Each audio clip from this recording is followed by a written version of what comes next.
Hello everyone, evening, welcome.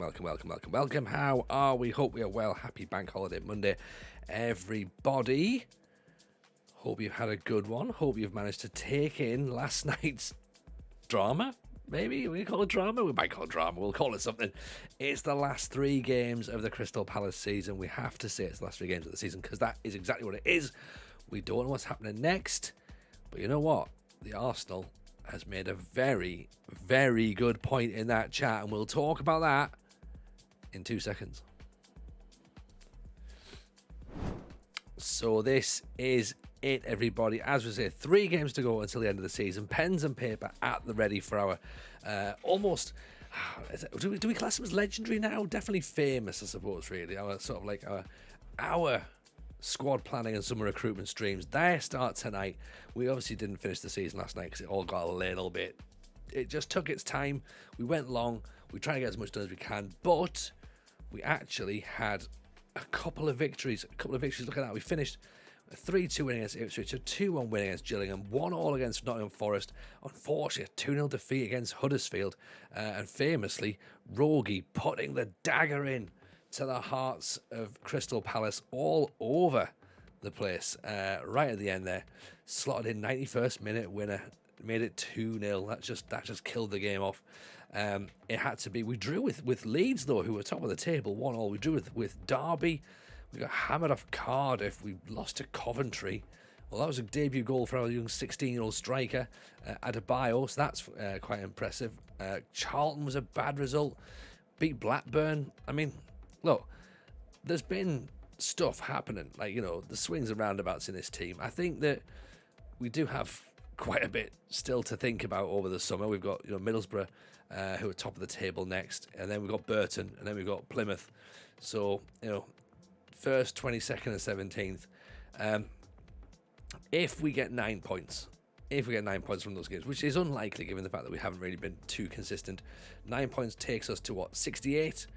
So at best we finish 9th. Okay, now let's go back through the comments. Let's first of all say hello to everyone, even to Keeney, even to the Arsenal, even to Roy Boy, even to Raggio, even to Franco, Lulu Buster, Munaret, Frozen Luffy, Wilco, and of course everyone else who is just chilling in the background. The infamous pre-season planning streams. That's exactly what they are.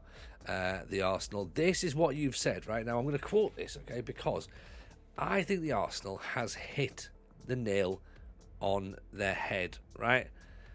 Arsenal says, I've been thinking we all need to calm down. Yes, we thought we'd go up, but the board only wanted mid-table. Same as we all thought Huddersfield would get 100 plus points. If we stay, great, but we need focused recruitment based on a chosen system and really build something. That is the voice of reason, and it is not usually heard around these parts, but certainly welcome. The Arsenal, I think you have hit the nail on the head there, to be honest. Everyone else, by the way, hello Keeney, Roy Boy evening, Raggio evening, Franco evening, Monaret. I've won here on an important football game. I wonder what that could be, possibly. Lulu Buster, are we still at Palace? We are still at Palace for now. Wilco, evening. Lulu Buster, Frozen Luffy. Wise words and completely agree, says Raggio. Yes. Lulu Buster says the wheels are back on, and then the Arsenal says, I'll get my coat. No, you know what, Arsenal? I like it. I love what you've come up with there, because for me, that makes complete sense. I was sat there thinking about this all through today, because, you know, that's what bank holidays are for, right? Mrs. J hasn't been very well, so we've had me and my dad have been looking after the kids, trying to get some bits and bobs done, trying to get some DIY stuff done, basically having like a dad day, really, and clean the garage out. That's what we've done today. So of course my mind's wandering a little bit, starting to think about, you know, well, how do we get to the situation we've got to with Crystal Palace, and are we as bad as we thought? And I'm like yourself, Arsenal, to be honest, right? The 4-alarm alarm clock. The 4-alarm alarm clock, Franco, was a 6 o'clock alarm clock, so it's still not as bad, but it felt like a 4 o'clock alarm this morning. And to be fair, he's been all right all day, but it's just I wasn't really feeling a 6 o'clock get up yesterday. I haven't had a 4 o'clock the night before. But Mrs. J is like not very well, so there's no way she was going to get up at all. Like, leave her in bed, get her to try and sleep this off. She's caught like this weird like sickness bug that her pal's got, and they were with them the other day, and like, their eldest has got it, and then like my mate got it. So yeah, it seemed like because I wasn't there on Saturday, I hopefully, touch wood, have dodged it, but you never know. Like, you know what I mean? You never know. We'll wait and see. Hopefully the kids are not going to come down either. Again, touch wood, they're okay. So we'll see. We'll see, you know. But yeah, it feels like a proper rotten one as well. It's just completely wiped it out of her. And Mrs. J is like tough as old boots, but yeah, it's taken her down, and that's quite a big thing. So hopefully she'll sleep it off tonight. Hopefully she feels better tomorrow. That's what we're hoping for. But yeah, just like really dehydrated, really drained, lethargic. Like I look a bit paler than I normally do, I think. Mrs. James was like, you look pale. I was like, hopefully it's not going to get me, but we'll see. But yeah, Mrs. J just looks rough. She hasn't eaten anything like that, so hopefully, fingers crossed, she can get better tomorrow. That's what we're hoping for. What we're hoping for is a positive result here against Middlesbrough. Let's see what we can get, shall we? We're going to go in against them. They've dropped out second now, so you know they're there for the taking, aren't they? Really, to be honest. As I say, 3 games to go. Let's just get our last 3 positive performances out of the way. We are playing the 4-3-3, which again, I still think might have something in it. You know, it might still be a viable system.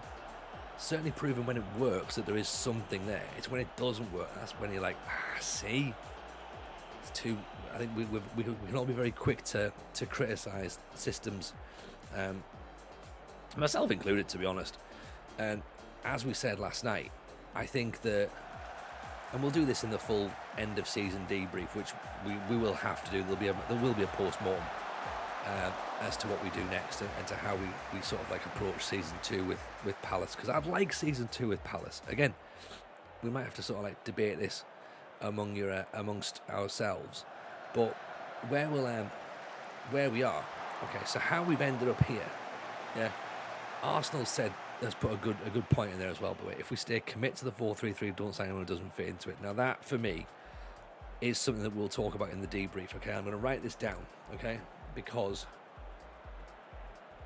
commit to a system and philosophy. Because I don't think we did. I don't think we had one when we started the season. Evening the United City FM, by the way. Big shout, of course, to Kev. If you're not following him, make sure you do, for he's a wonderful human being. Yeah, I don't think we committed to a plan. We just sort of rolled in. We looked at 4-3-3. Sorry, 4-2-3-1, and went, right, that'll do. Those players sort of seem to be better than what we've ever dealt with before. Rolled it out. We had a couple of good results at the start of the season. We're like, this looks easy. Then we had to tweak stuff. Then it sort of like ended up being the 4-3-3. I was like, oh, maybe we can go 4-3-3. We sold a couple of players. By that point, I don't really think we'd recruited for that system. That's the problem. And that's what we're going to have to do, is recruit for whatever system we decide. And I've got 2 to pick from. So again, we'll have a chat about those tonight, okay? And we'll see sort of what we might come up with. I've got 2 systems in mind. Potentially they might work hand in hand. We'll see. We'll go back through, of course, all the players we brought in, and there was a lot. So again, that's also part of our problem. Too many players coming in too short space of time. They're obviously going to struggle to gel, struggle to work out how they sort of create partnerships. All these things, all these factors that we have to think about, that we maybe didn't think about, or maybe didn't give enough credence to. Also, as well, didn't really, for everyone we brought in, was that player better than the player that left? Some of those players, I think we'd have to say no. I think we'd have to say maybe we didn't actually improve the squad, or whether we got a player even as good in some instances. Maybe we certainly lacked a centre half once Parsons left for Man U. I think we were always struggling to bring a centre half in as good as him. Still haven't done that. That's a season on, so that's a concern. Some of our loanee players, they've not quite hit the targets, they've not quite hit the heights. Like we've got Jancic here playing at centre half, the new Dario Simic, but not really giving us any indication that he would be as good as Darryl Simic, or even that he'd be a Premier League starter. Vlahovic, I guess, Volosky, sorry, was he's reasonable, but does he fit in our system? You know, are we playing to his strengths, or are we trying to sort of crowbar him in? We've obviously missed Skritelis, who left when he came in from Man City, and we didn't really play him. He then left, and then of course we had Ben Kroll from Dortmund, who we didn't play at all, and then he rocks up as in the top 50 wonder kids. Tyreek George, great goal. Right back, we've said a few times, right back is a troublesome position. I think it's safe to say we've been hit again with the right back. Look at that ball over the top. Is that the right back's fault? Yes, it is. Ajay again caught out. I'm just going to write right back down. United City, lovely thinking. You last week changed the fortunes of Palace should you wish to. I think so, Kev. I think that the fortunes of Palace won't really need that much changing. I think once we decide what we're going to be, as Ghost says there, you know, get the identity, decide what we want the club to be. From that point, we just start working towards that. And then that sounds really simplistic. Like, once you know what you're looking at, you know, work towards it. It sounds so simplistic, and I guess in a sense it kind of is. But that's also what makes it tricky, because of the fact that it is simplistic. You go, well, yeah, of course, you just work towards getting better players. Obviously, do you know what I mean? Like, why not? But how do you do that? How do you make that happen? That's obviously where we are now, and that's what we're trying to work out. And you know, we will get it. We will make it happen. But as we say, what that looks like at the minute, we'll have to wait and see. Monaret, not convinced there's anywhere better to jump to. That's a great point. A great point. Nottingham Forest was an option for a little bit, wasn't it? But we didn't bother going for it. Keep what's good and cut what's bad from this lot. You can challenge next season. We've got money. We've got money still.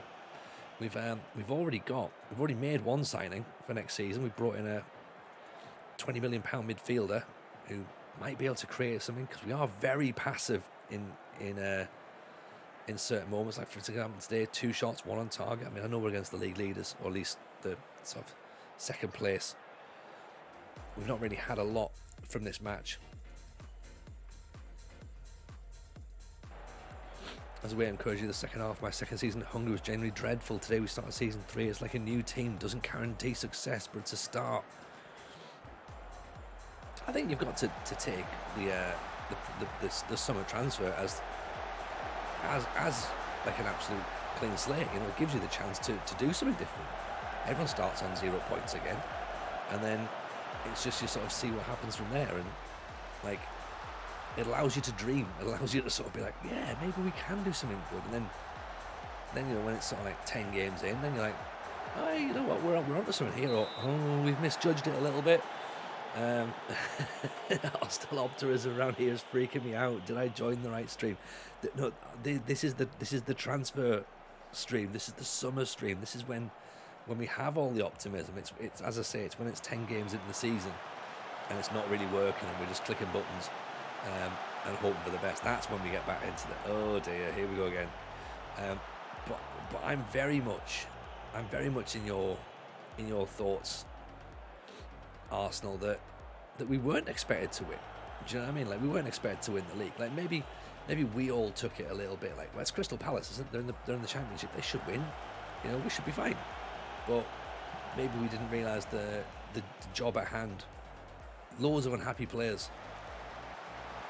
You know, we had to rebuild the squad entirely, just about. Evening, Bustius Baron. How are you, buddy? Welcome in. A15. Do I need my notepad? Yes, you do. Yes, you do, A15. Everyone should have a notepad now. Maybe we should do it. Maybe we should have a TJFM branded merch notepad that just literally says summer and January. We could look into that, couldn't we? Quite good, actually. Make a note of that and make that happen.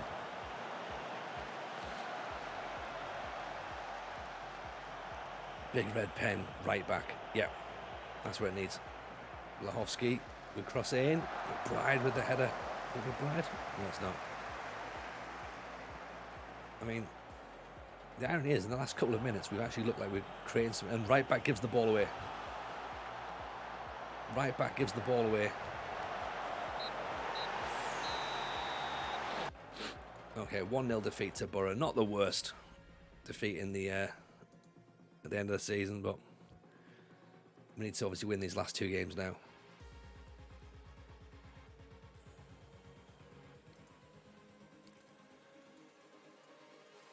It's one of those, isn't it?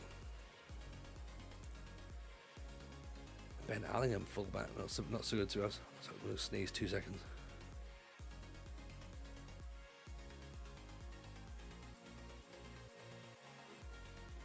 Just thinking things aren't as terrible as they feel doesn't help. The first half of the season seemed to go a lot better than the second. Still be where we should be, except the right back, who should be anywhere else. I can't disagree with any of that at all. That is 100% fair, to be honest. Like, even the thing is, even when we went through that period where sorry, Ghost. No, you're not blocked. Did I not acknowledge you at one point? Sorry, mate. I was busy. I was busy waxing away, and then I was in the middle of a match. So sorry, friendly Ghost. Evening. Of course, you're not blocked. Of course, you're not blocked. I might be on Twitter actually. I think I've locked my Twitter out this evening, so I don't know how I'm gonna get that back, but we'll see. It'll fix itself eventually, I'm guessing. But yes, no, of course you're not blocked, friendly Ghost. Could you imagine a world where that was a possibility? No chance at all. But yes, sorry, I've lost my train of thought there. Yeah, we aren't as bad. We aren't as bad as it feels. Even when we were doing those, when we went through that 0-0 phase, like where we just weren't scoring and weren't conceding, right? That I don't think is as bad because we were sort of sat there going, hey, this is pretty good. We're not conceding goals. This is brilliant, isn't it? And then it was just like, oh, we haven't scored in 7. That's worrying. So the player that we brought in is this guy Tom Hayes from Sheffield United, Ghost. Now, yes, there you go. That's the thing. Yeah, re-logging in over the weekend. Now I don't know what my password is because, of course, why would I? It's logged in all the time. And then they were like, oh, can you use your authentication app? And I'm like, I thought you took 2-factor authentication off, so I don't know how I get into this now. And then, so I'm now sat going, I don't know. I've got no idea, so I can't log in. So I don't know what's happened. We'll see. So this is the guy that we brought in over, is going to come in on the summer. 26 years old, 6 foot tall. He's got dribbling of 16. He's got leadership of 15. He's got off the ball of 15. He's got passing of 16. He's got technique of 16. Work rate of 13.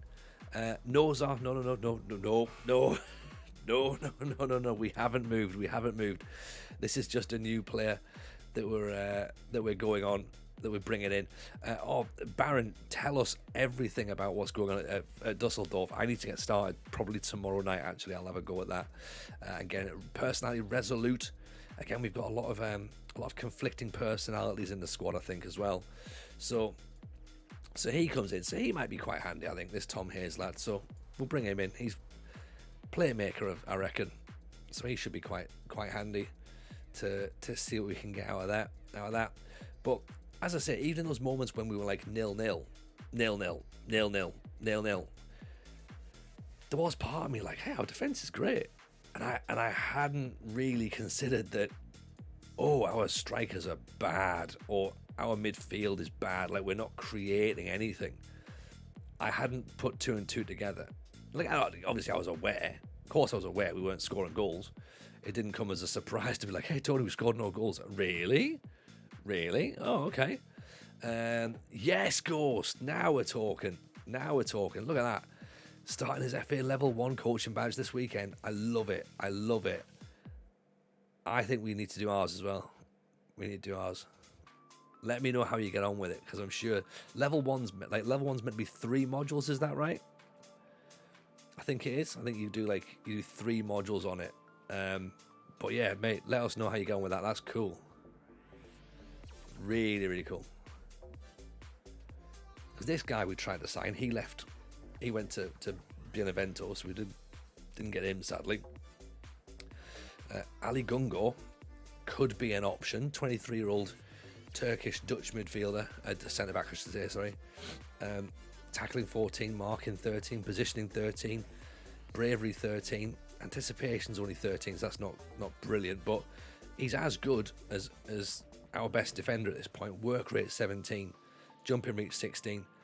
He's on loan and he's not playing, which is usually a good thing, although having said that, doesn't like big matches, so might not be great. Fickle personality as well, isn't brilliant. Adam Lewis, wanted again, is he? Right, now see, we tried to get him. Excuse me.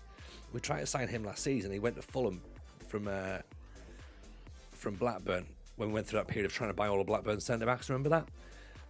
So if he comes available now, is he better? 27 years old, 17 for leadership, 17 for determination, 17 for bravery, 15 for anticipation, 16 for acceleration.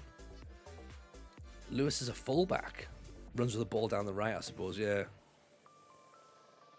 Knocks the ball past opponents, but stays back at all times. Like, I love that. I'll get forward, but I will stay back if I have to. He could well be a wing back, actually.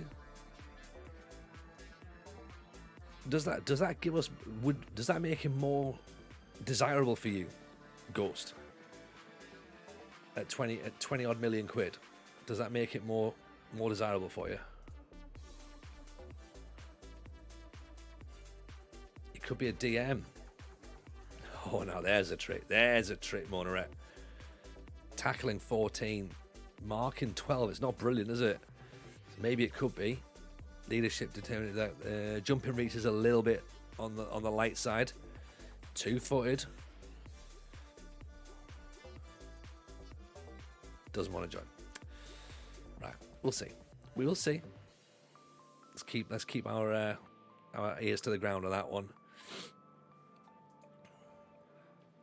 Arnal.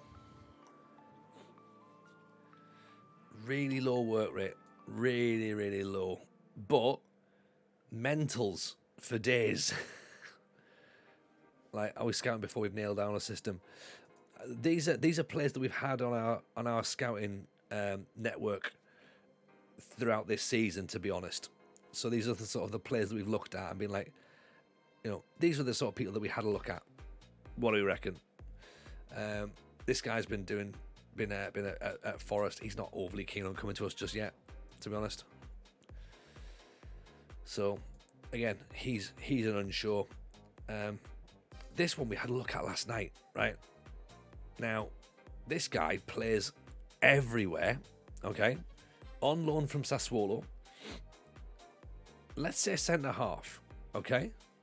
Just bear with me on this piece, okay? Runs with the ball through the centre, attempts overhead kicks. A centre half attempting overhead kicks. Knocks the ball past opponent. Libero. We're not going for him. We are not going for him. But there's part of me goes, we should really go for him. He would be great fun. But we're not. We're absolutely not. Adam Jackson's wanted by Borough. Again, work rate so low, but wanted by Middlesbrough, who are top team in the league. I don't know. Right. We'll pick the system as we get to the end of the season, and we'll work out what we're going to do. Because, in fact, actually, let's discuss it. Let's discuss it now. Okay. Let's discuss it now. We know we need a right back. Okay, so that's not going to change how we think. Have you had a dessert? I've got a sugar rush. Step away from the overhead kick defender. Oh, United, Kev, you know what? There's part of me thinks I'll just sign it when no one's watching. we always had the overhead kick defender in. What are you on about? Come on, who doesn't love a defender that can do overhead kicks? You know, go for a DNA setup, determination, work rate, pace, everything 12 over. There we go. That's what we've forgotten about Ghost. That's what I've forgot, and I haven't done that this season. I haven't worked on that whole ethos thing that I always like, that DNA of this is how I like my team to be. And that's the problem. I've not done that. I've got myself. I just got swayed. I was like, this should be a walk in the park. We should just be great. This is Crystal Palace. We'll fly up the league. I was wrong.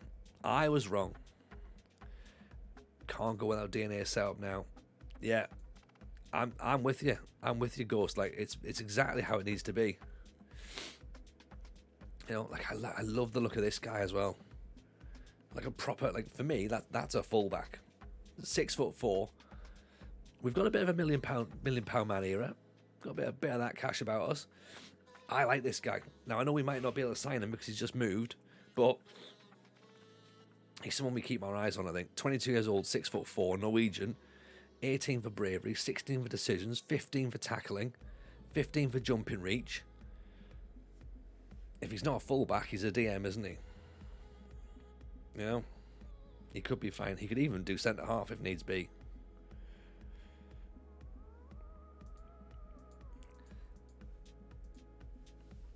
But right, here's what I'm going to think, okay? I'm going to put a poll in the chat now. Right? Next season's system. Let's debate this, okay?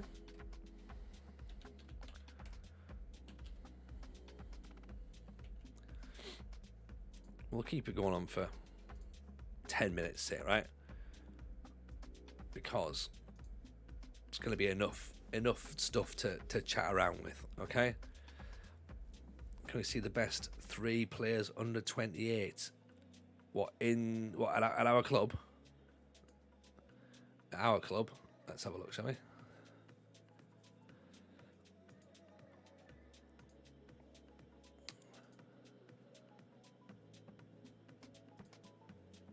So he doesn't count because he's obviously at Tottenham. This guy apparently is our best player, who is 28, but I say we cash in and sell him to Real Madrid, Atletico Madrid. 3 assists, 3 goals, 21 games, 6.85.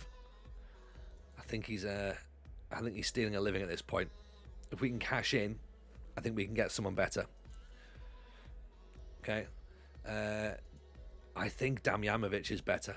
Really, I think he's had a season to fit in. He's not quite hit the ground running. We've actually played him up front, to be honest, and he's done okay up front. So Damjanovic technically classes as one of the best players under 28, I think.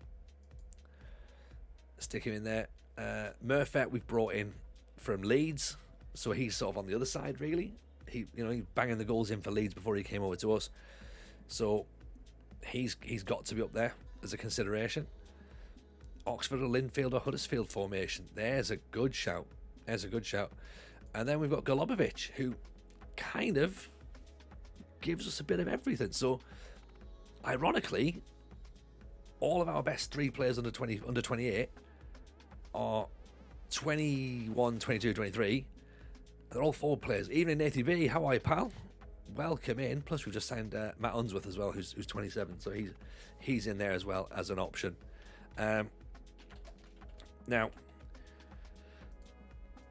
to be fair, what we need to do now is we need to work out how to get these players working together, and that is where this next bit comes in. So we work the system. We'll try and get an idea of what we're fancying. Now, if you've got sort of any absolute feelings towards, positively or negatively, towards a system, get your thoughts out in the chat. Let's have a conversation about it. Let's back and forth on it. We'll do this together. We work together. This is how we get these things working, right? As I say, we win together and I lose. We know how this works, right? So let us know what you think. Have a bit of a chat, and we'll build that squad for next season. That's what's gonna push us into the championship, to be honest. I worry about signing all these jack of trades players. Yes, I think that's a good point, Nigel. I think if I do get swayed a little bit by versatile players, I must admit. I do look and go, oh, they can fill a whole bunch of different positions. And what I mean is, I don't know where this person plays. Like, so that's where we are. Okay. So no one, the 3-5-2 is not an option. Interesting. Very interesting. I thought that was going to be the front runner, to be honest. Genuinely. I'm not trying to sort of push anyone there. I thought you all wanted 3 centre-backs and then go with like 2 wing-backs. Or do you think, or is it because I've said 3-5-2? If I'd have said 5-3-2, would that have changed it up? Because I envisage it as a three centre backs, two wing backs, 3 in the midfield, and then 2 up top. 3-5-2, terrible system, no luck with it. You're sacrificing the attacking play. Cool, excellent, good. 4 at the back, nice and steady. 3 at the back is perverse. I did enjoy playing it at Wednesday, I must admit. It wasn't, again, it was a little bit passive. I will say it did have its flaws. As long as there's an option to play a 6'5" target forward. I mean, that, you know what, Kev? That's part of the problem. We haven't got a big bugger up front. We tried to buy one, but he went to Middlesbrough, ironically. And he did very, very well. This is the guy we tried to buy. Imagine if this fella had actually signed for us, right? That was the fella. We were discussing terms. That's what we wanted. We wanted him. 22 goals in 43 games, 4 assists. He's had a great season. And then we saw this lad who went on loan from Fulham to Sunderland. This is what we almost signed in the January transfer window, Kev. Oh, we thought this was the one. Fabio, 6'7", Brazilian striker. Oh, get in! This is what we've got. Went to Sunderland. Didn't get him either. Would have been great. Would have been perfect. Okay, Kybulski. 33, 6'5", Polish. He is still there. He's gone now though. He's kicking it around in Poland actually. 33 though. It might be a little bit. That acceleration's not going to do it for us, unfortunately, is it? How's Wardy doing in Mexico? Oh, let's not. I've genuinely typed him as Wardy as well. Paul Ward. Out in Mexico. 1 goal. 5 appearances. 10 sub-appearances. Think we dodged the bullet. There. Get Mickey Van Sass.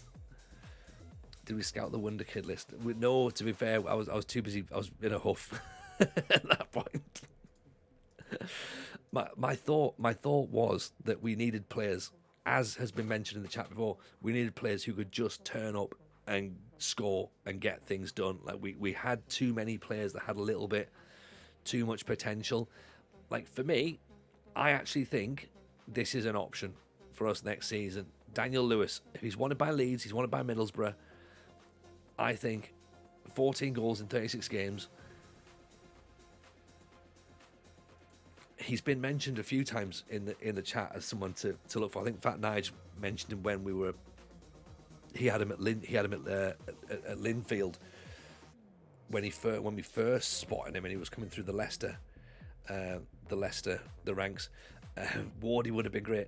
Wardy could have been great if we got him service, and I think that's been half the trouble, Barton. We haven't really got service to anybody this season, but Daniel Lewis, finishing of 17, composure of 14, jumping reach of 16, acceleration of 15.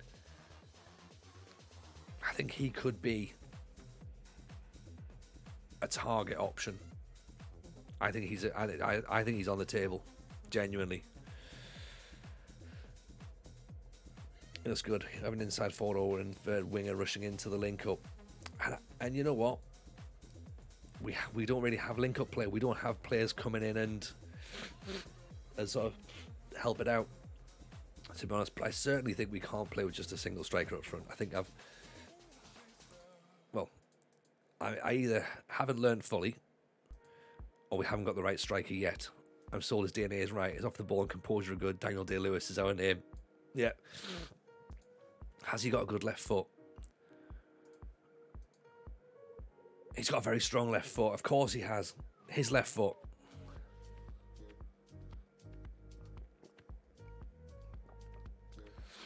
Problem is, we have to try and convince two teams who are about to, well, the league's number 1 and number 2, that it's probably best if he comes to us. 7.5 mil. I don't think it's the money that's going to be the issue. It might be the wages. He might potentially. We might have to go big on the wages to get him in.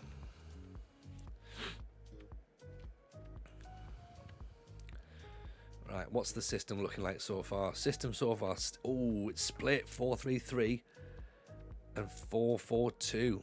We've had this with him before.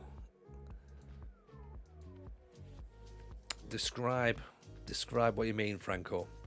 We've had this with him before. What, have we tried to buy Daniel Lewis before? Because I don't think we went in for him when he moved to Ipswich. I think we were looking at him at Huddersfield, I believe. We don't need to spread payments. A15. We've got loads of money. Try Simon Huddersfield and he went to Ipswich. Yeah, that's right. Well, I don't think we actually went in for him. I think we left him and we stuck with what we had. We actually went with Wardy, I believe. We can spread payments, don't worry. Like, just some deals I'll just get out and about. We've got more than enough money. This, I actually want to get the payments done quicker, because part of me's I'd just rather just get it done than mess around like with different bits and pieces. I get you can do it, and I get it's probably the right way to do it, but like, we're only here for a couple of years. Like, realistically, yes, I should then just blitz everything and shuffle it all around, but let's just get the deals done. Like, you know what I mean? We've already got a whole stack of money left behind us. We got Matey with the Mohawk, possibly actually, yeah, who then scored against us. So yeah, it worked. Paley we got as well. Well, look, we'll do it on a deal by deal basis. Okay, some people love the idea of structured transfers. That's fine. Some people prefer money just up front. That's fine. There's balance to be had. We can accommodate all views on how payments are to be made. 4-3-3 was the winner, okay, and then it was 4-4-2 was second placed. Interesting. Tony went mad with all that money. I made a load of money. It's like I was investing. There's been some requests of working out how much money I've actually earned in terms of money spent for wins, and I think I'm up. I think I'm very much up. A caller again. It's this right back issue. Off the line by the Cure. Look at that. Last ditch against Burton Albion, who is second bottom. We shouldn't lose here, surely. Surely we shouldn't lose. I'm not saying we can't, I'm saying we shouldn't. So let's go direct, I reckon. Go wider. Press a bit higher, I think.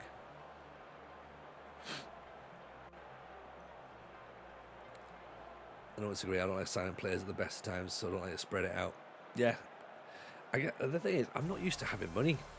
So I almost feel like, fine, it's there, get rid of it. Matt Unsworth with the tap in. He's not going to score an easier goal than that. Corner comes in. Header from the chat. Keeper saves it. Unsworth's just there, almost embarrassed to touch it. 1-0.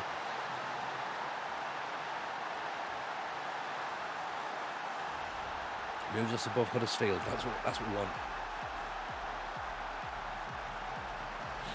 End of contract merchant. We've not even looked at the free transfer list, Baron. Oh. Just you wait till that comes out. There's Golubovic through. Heads up. No. Thought he was going to pull that back. And then we do a couple of smart loans as well. I'm going to say about this, you can't invest in the youth team, which is brilliant at Palace's level. Agreed. Unless we're going to be here for a while, Ghost. That's the thing. Unless we put all of our eggs into winning a cup, and go right, we're going to we sort of use the young players essentially to sort of blood them into the league, knowing that you're essentially nosediving a few league games with the basis of just making sure your team are as fit as they possibly can be and the best players are always available for the cup games. It's such a risky strategy, but you could do it. You could.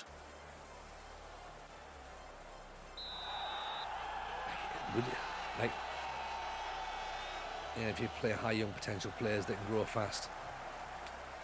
Yeah. So that's the thing. So you'd have to play in the league.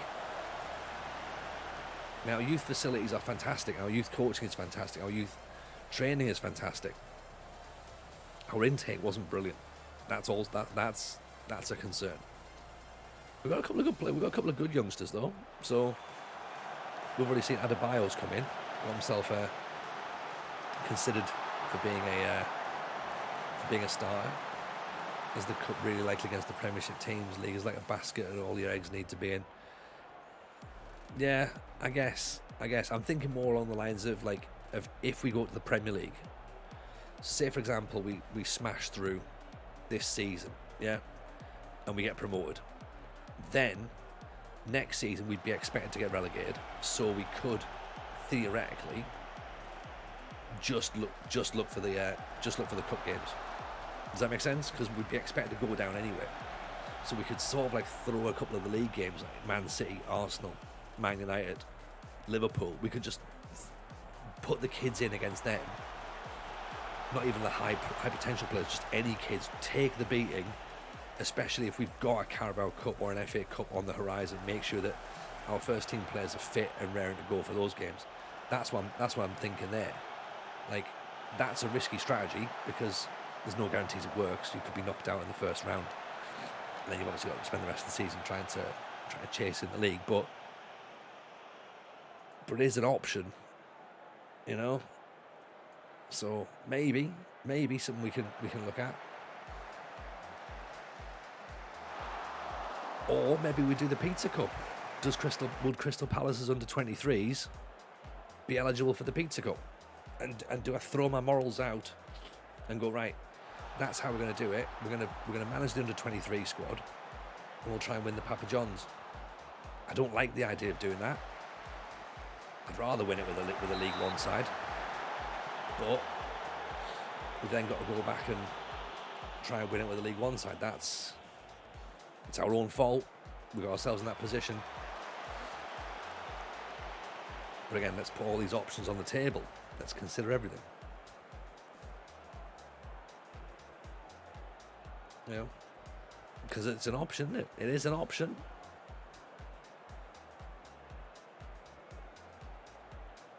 That's why I do first season being promoted. Funny thing is, it causes havoc in the match engine. I beat Liverpool with the youth team 4-1. 100%, Baron. Sometimes it does happen because it's the thing is, they expect you, it's like it is in real life. Liverpool don't like it when teams attack against them. They love it when teams sit back against them. Arsenal the same. Sit back against Arsenal, they'll dominate you. Get in and at Arsenal and Liverpool, and they don't like it. They're not used to it. So you can get a result against them. And it's the same in FM. Damn game of state at Palace. I think we're all probably on that same page. To be honest, Dan, I think that's the best way to do it. Stay here, try and regroup for next season, get that identity going. Go, right, now let's see what we can do. I recommend finding a League One club with a filthy rich tycoon and having a run at the Pizza Cup. Yeah, or just ignoring the league. Just literally, just the Pizza Cup.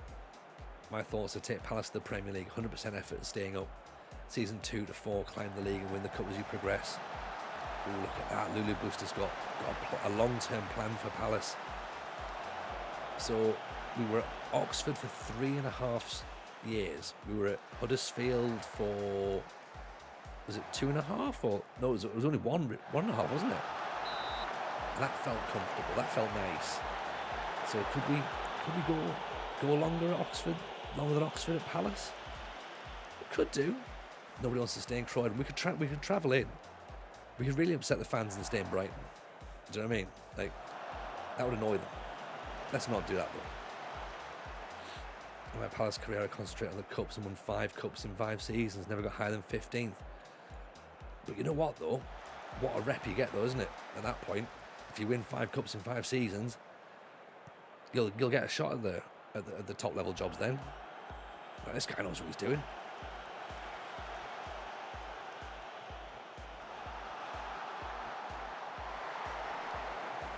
Find a club with no money at all, that's your comfort zone.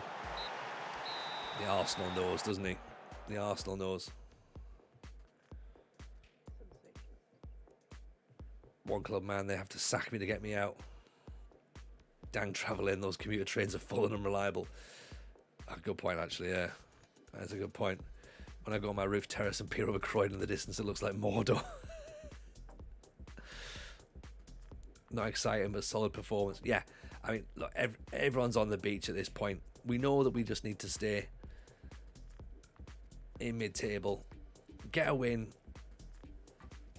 Can't remember the last time we have clubs FM17. I mean, hey, look, I would love to be in that situation where we do stay forever, because despite what you all think, I do like a bit of stability. I do like staying at clubs.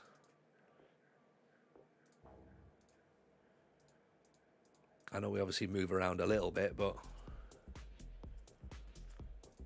and we have sort of like gazed around being like, oh, I wonder what's available around here. Aberdeen we shouldn't have gone to be honest. Yeah, we shouldn't have done that. Is that Pettifer on the transfer list? Crossing and dribbling's not very good, is it? Oh, my heart tells me we're staying. Like I think we're staying at Palace. Genuinely, I'm content to stay. I think I think we should be all right. Aberdeen gave Barry Robinson the job. Barry Robinson the job today. Nice. Let's hope the board agree. I've got 1 more year, I think, on my contract. I think.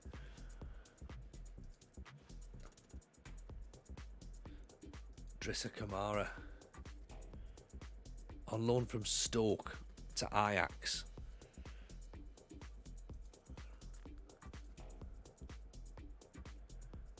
Technique 8. Just like Mowbray, 1 more year. Oh, don't, because if Mowbray goes, then I'm going to be really upset. Like, I don't know what the situation is with this new option, to be honest, right?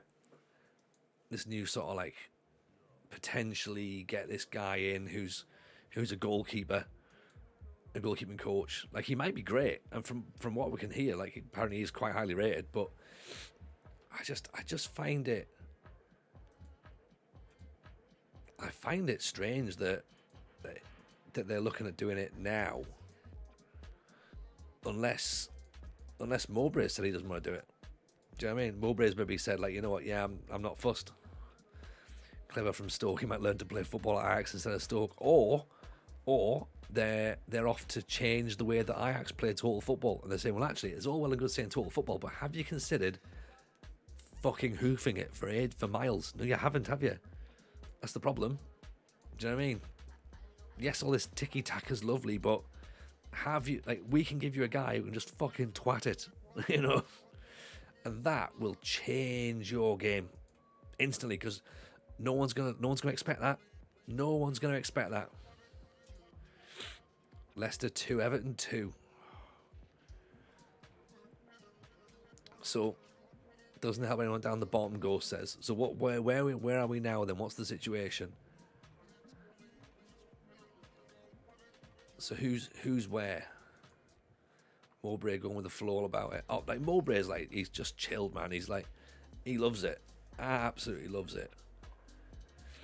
He's from Spain, not a fan of a cold Tuesday in Stoke.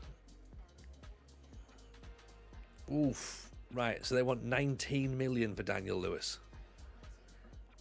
I don't think we put that in. Let's put the 10 million in. Don't have 19 million's there. I think 19 is a lot. Leicester, Leeds and Forest on 30, Everton 29, Southampton 24. Oof. Yeah, it's looking rough, innit? Old club Huddersfield have gone from strength to strength since your departure. Oh, yeah, it's one of those, isn't it? 12 of the 10% sell on. That's maybe an option, yeah.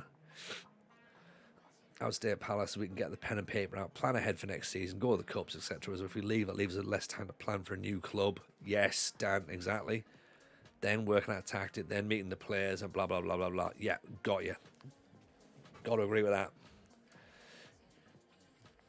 Because we've almost got to be aware. And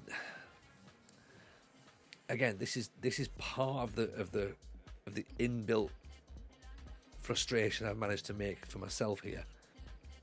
Okay,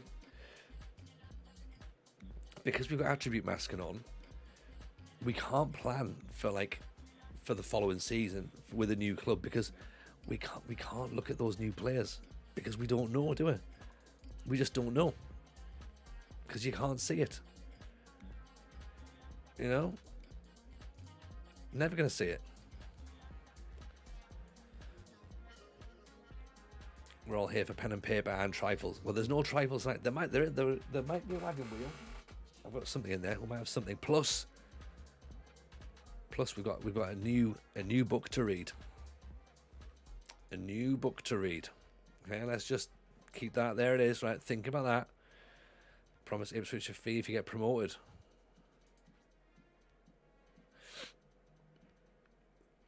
It's an interesting one. We could do that.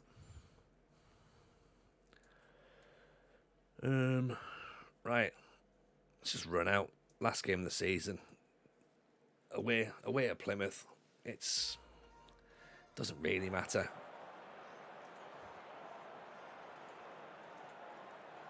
Give us a win, please, boys. 3 points is what we want.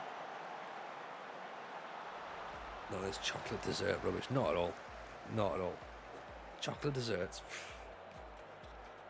Not for me, thank you.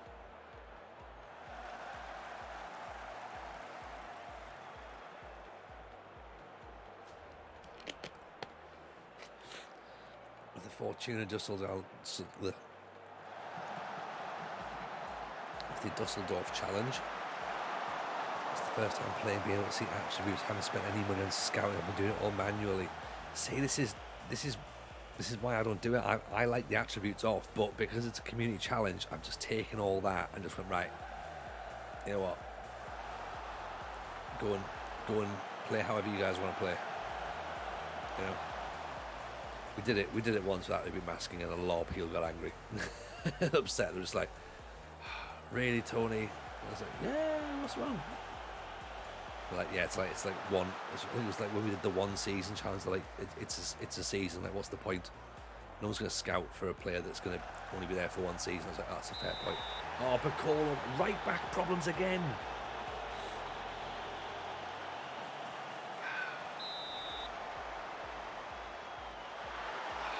Bloody right backs, man. Another season at the Eagles will go, absolutely. Like, do you reckon that we would be any worse if we didn't play with the right back next season? We just got rid of one.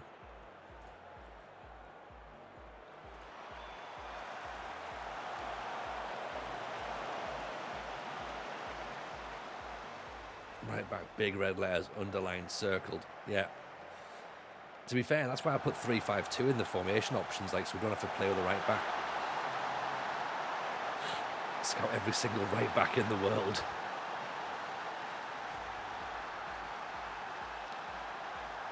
Oh, you missed it. You missed it. You missed it, Wilco. The chat have picked a 4-3-3 again for next season, but then actually buy players who can fit in that system. Then a 4-4-2, then a 3-5-2. That's the plan. Leicester, Leeds, and Forest. Oh yeah, we did all on 30 points. Evan 29. Appreciate that, Nige. Thank you. Oh, great strike.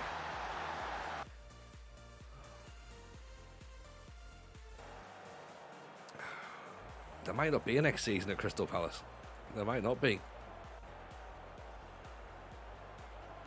So Huddersfield have finished 4 points above us by the looks of it.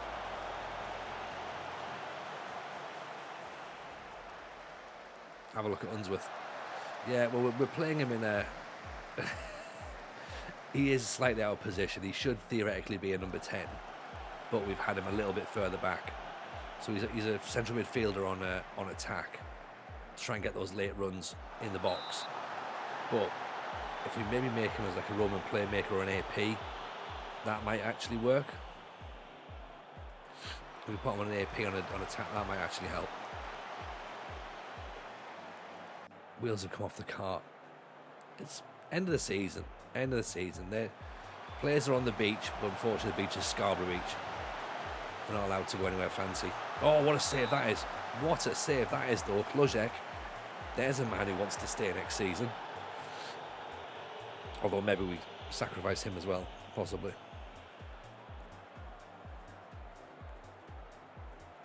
That's a great save. 4-0 would have been fair, but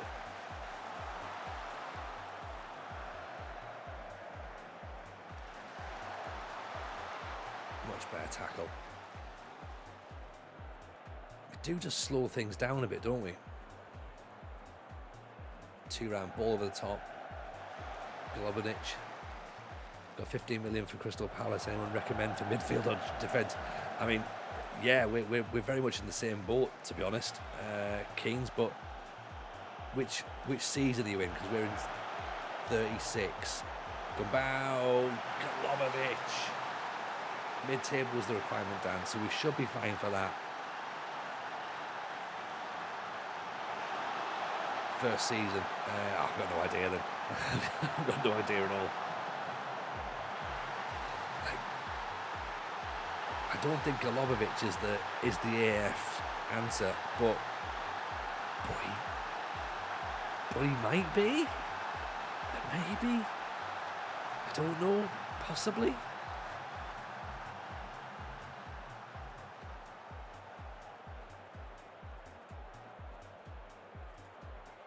Not many players not playing the best position, also playing a position they don't know, and consequently not linking up at all. Yeah. It's been very much a season like that, hasn't it? Where the wrong players in the wrong positions. But I'll take that as my recruitment problem. Do you know what I mean? That's me. You know, I'm to blame for that. I said Crystal Palace, I meant Leicester. Oh, right, okay. Still no answer.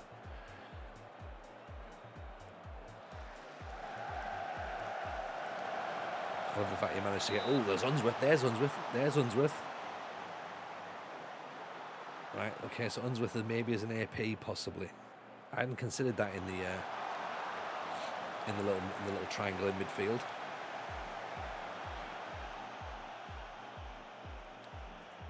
I'll tell you what, let's change him to be a ball winner on support, see if he can get out. A box to box, maybe. Jameson scouting rating 4 out of 5 or out of 20. I think it's out of 20, isn't it? Does that change us to a 4-2-3-1 with Unsworth moving up? Possibly, actually. Maybe it might do. Yeah. Have we not won anything with them yet? Not with Palace. No, we won a game. That's literally about it.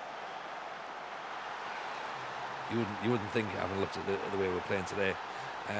No, we've been all over. We're doing the British Steel Challenge, Keen. So we've been here, there, and everywhere. To be honest, we're season 14 now. Well, finishing season 14. This is the last game of the season.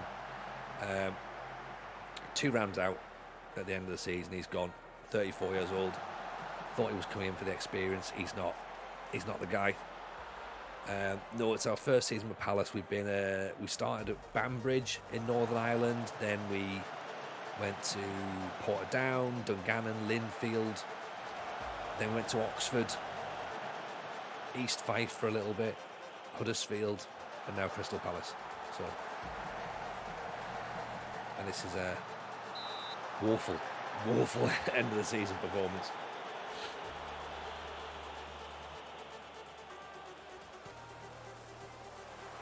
Won a game last September. Yeah, probably. About that.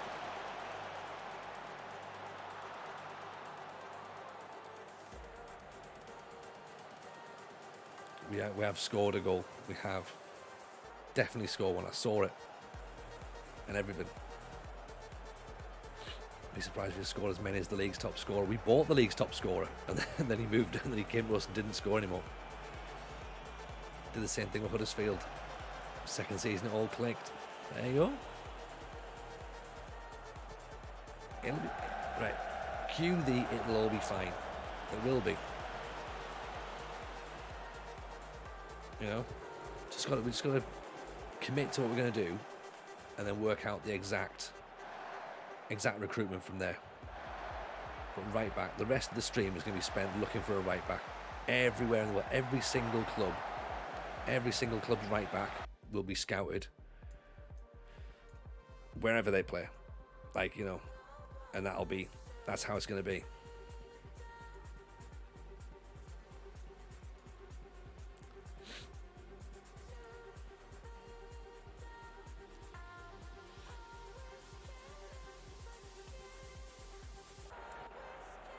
And a dominating central midfielder, yes.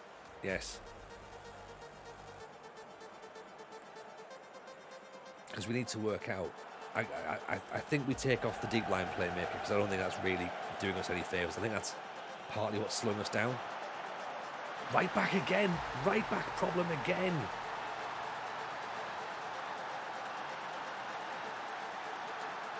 That fucking right back. Just standing, watching. Just does nothing. Yeah, we thought Chat was going to be the guy. Been so far in the game, more or less all new players and new gens, so no one knows any players. Yeah, and again that's part of the fun of it, isn't it? Right side of centre half looks a problem too. Yeah, well, he's going. Jancic is going because he's obviously on loan. But we wanted a ball playing centre half. We never found one. We sold a very promising centre half at the start of the summer to play at Man U, so he went to Man U. So we never really replaced him. We brought Serra in, who was good but okay, like not really good enough. But yeah, we wanted like a top level centre half, and it's like, you know, one of those ones that never really materialised. Sadly, that's cost us. A goal scorer's cost us. Right back has cost us so many times. Evening, Patret, how are you? Welcome in. Nice to see you here.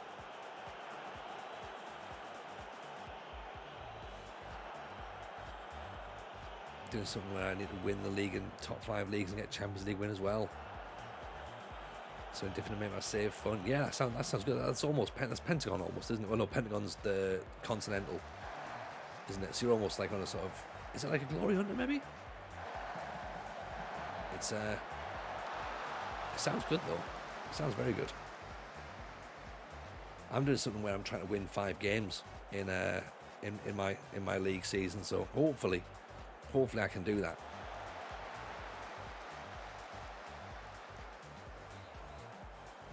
But at the end of this season, it's going to be sit down with the players and go, right lads, who still wants to be here next year? Because some of you aren't going to be.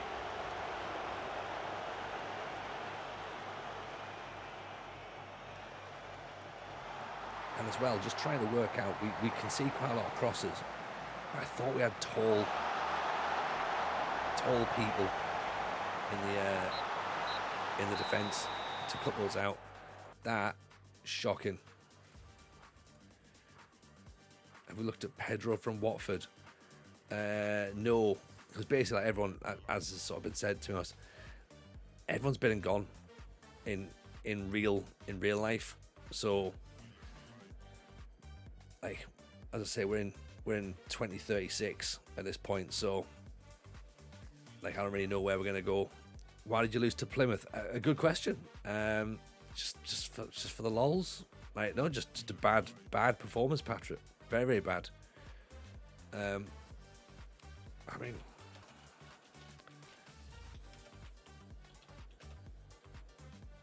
Alex Scott, 32 years old, so that's where we're at this point now. Yeah. And Pedro from Watford, he's going to be, I don't even know. Has he got other names? It's physio. I don't even know where he is. I brokered a friend's move to Plymouth in real life. There you go. See? Right. Season's ended. We haven't even let the dust settle. Shall we? Pens and paper at the ready. Right.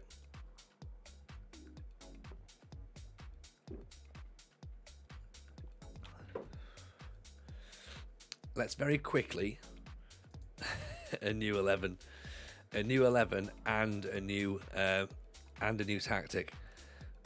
Before we go further, anything there take your fancy?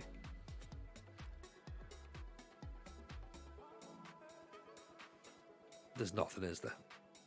To be honest, nothing at all. So, pour it down again.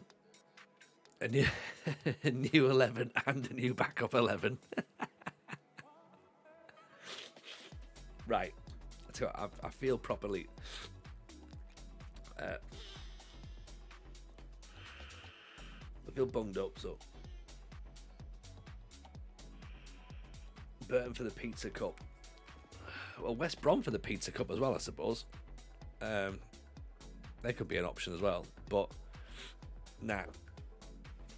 I could suggest Messi. Yeah, Messi wouldn't be bothered. We don't need Messi.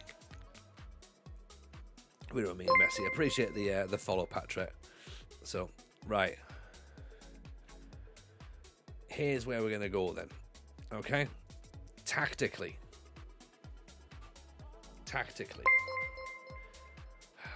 What is wrong? What is wrong with this team? Right back, we know. Okay, let's just take the right back straight off. Okay, just remove. Change it. Right, it's gonna have to go as a full back as well because it's just the wing back's not really working. No nonsense centre back. That's got to be changed to a ball playing defender. Get rid of Jancic because he's obviously not going to be there next season. Get rid of the DLP because that's not going to work. The Carriero, I suppose, technically, depending upon what we do, is going to depend on how this midfield triangle works. Halfback, I think a halfback is the way to do it. So for now, I'm going to put the chat there because he's big, right?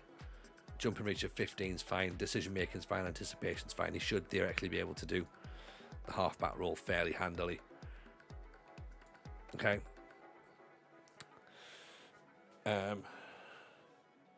Matt Unsworth, we've had him as a CM. He is probably a playmaker. But bear in mind, we've also got Hayes coming in. He's a Mazzala, maybe. So he could be the guy. So he could sort of like float around. He could play out wide, maybe. Who in the midfield too is moving the ball into space. Box to box style. Well, this is the thing, like, you know, who's doing stuff. So if we had him there as the CM, as an advanced playmaker, and then we had a Mazzala there, right? Who's got crossing of 7? We're not playing him out wide. Crossing of 9, dribbling of 16. So we could do that, right? So that might work potentially. 2 wingers, and then obviously this needs to be either an inside forward or an inverted winger, depending upon what we get with this fullback / wing back possible, right?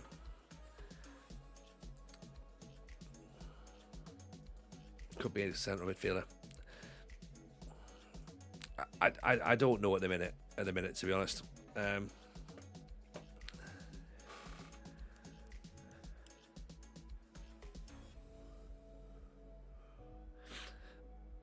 I've had so much luck with halfbacks. That's the thing. So halfback and segundo is what we did at Oxford, right? So let's just take this out for now, okay? So let's clear that. Right, so this is what we're looking at, okay? AP and Mez will drift, yeah. Okay. So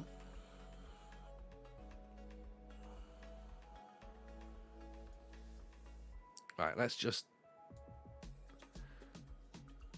I don't want it to be one of these like.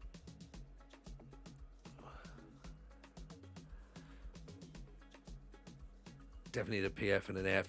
Well, I get that.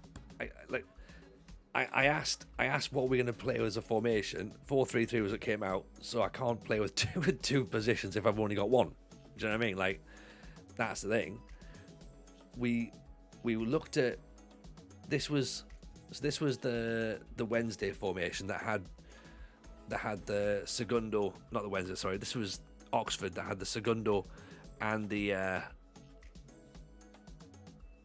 halfback, right? That was awesome, right? That worked really, really nicely. The shadow striker got us in there, got us created loads of spaces, had a pressing forward, worked really well. Okay, that was lovely. Now, thing is, if we're going to go, and this is what I'm trying to work out, what is the formation that we're going with next season? Like, that is not much different to that. It's not really. It's more defensive than this, believe it or not, which apparently is too defensive as well, right? We actually have less width somehow, despite the fact we have forwards up there, right? We haven't recruited for anything at the minute, so again, it's difficult to sort of visualize where we're going to go. Do you know what I mean? Like, that's the thing.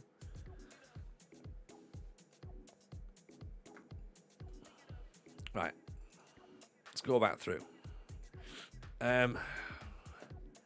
Thing is, so Kev, I used an asymmetric last season, and I use it a lot in PvP, and I don't like the fact that it works.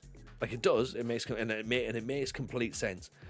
What I'm trying to do, and potentially is how I'm making this more difficult for myself, is I'm liking to have a sort of like, right, I've managed to build a 4-4-2 that works. I've managed to build a 4-4-1-1 that works. I've managed to make a diamond that works. I've managed to do a 3 at the back system that works. I'm kind of trying to learn the game as we're going through. That's what I'm looking at. I'm not trying to win it with this shittest formation. There's got to be a way. There's got to be a way for a 4-3-3 to work. There's got to be. Like, do you know what I mean? There has to be a way. And if it's not with this team, there'll be a way with another team. Okay. So if we don't do it with this team, then what are we going to do instead? And that's where I went democratically. Went, right, how are we going to play? What's the formation that we want to have a look at? And 4-3-3 was what was picked. So that's where we're there going, right, how do we get a 4-3-3 that works? There must be a way. Okay? So let's go through the actual team first of all. Let's work out what we've got in the squad and then work the tactic to the squad rather than going, here's our tactic, and then going, oh shit, we need 14 more players. Do you know what I mean? Like, I don't think the tactics have changed a great deal, to be honest. Like, it's all about logic. It's all about logic. That's how it works. That's how asymmetric works. It's about logic. It's not just about like. And I hate seeing tactics that have got like, oh, do double this, double that, double the other, and it's like, but that's not that. And this is where my bias comes in. That's not how it works in real life. And I'm aware that we are playing a video game, and there's parts of playing a video game that I don't do. Like, I don't do the run around, like sort of pat everyone on the back and sort of like do the little boost training things, and I don't do the just the little stuff that I know gives you an advantage in the game. And I always treat it a little bit more real than it should be. And that's potentially part of my downfall, and I'm aware of that, right? But that's what we're here for, and that's what we enjoy, right? We enjoy me treating it relatively real with whatever happens at the end of it. Okay, so let's have a look at some positions, shall we? Let's break it down, right? 4-3-3 doesn't work because of advances in real football, but 4-4-2 still works. Do you know what I mean? That's the thing, like 4-4-2 still works. It can work. It's, as I say, it's a thing. Like, there will be a system where it works. It just needs a bit of tweaking. That's all. It needs tweaking, and maybe I'm not smart enough to do it. Maybe the players I've got aren't good enough to do it. Let's have a look at what we've got, and then we'll go from there. Right. So, goalkeepers. Ben Hall. Not really going to be staying with us, to be honest. Sell him. It's not the Tony way. Exactly. Where is it? Here we go. There's the hard way, the easy way, and there's the Tony Jameson way, which is of course the hard way, but just done more difficult. Real play 4-3-3. Man City play 4-3-3. Yeah, exactly. Like, a lot of teams play 4-3-3. Really, you know. Some teams play what's called a 4-5-1, but that's a 4-3-3 in attack. It's a 4-5-1 in defence. Maybe I'm set up. Maybe actually, I'll come back to this in a second. Right? If he is that is still a 4-3-3 in a sense, because if he goes there, that's inverted winger runs into that spot there, okay, and he runs there, so that is still that is your defensive shape as a 4-5-1, but you're still a 4-3-3 in attack. Do you know what I mean? That's, or even take it out there, just make him a winger, right? Okay. In defensive transition, that is a 4-5-1, okay.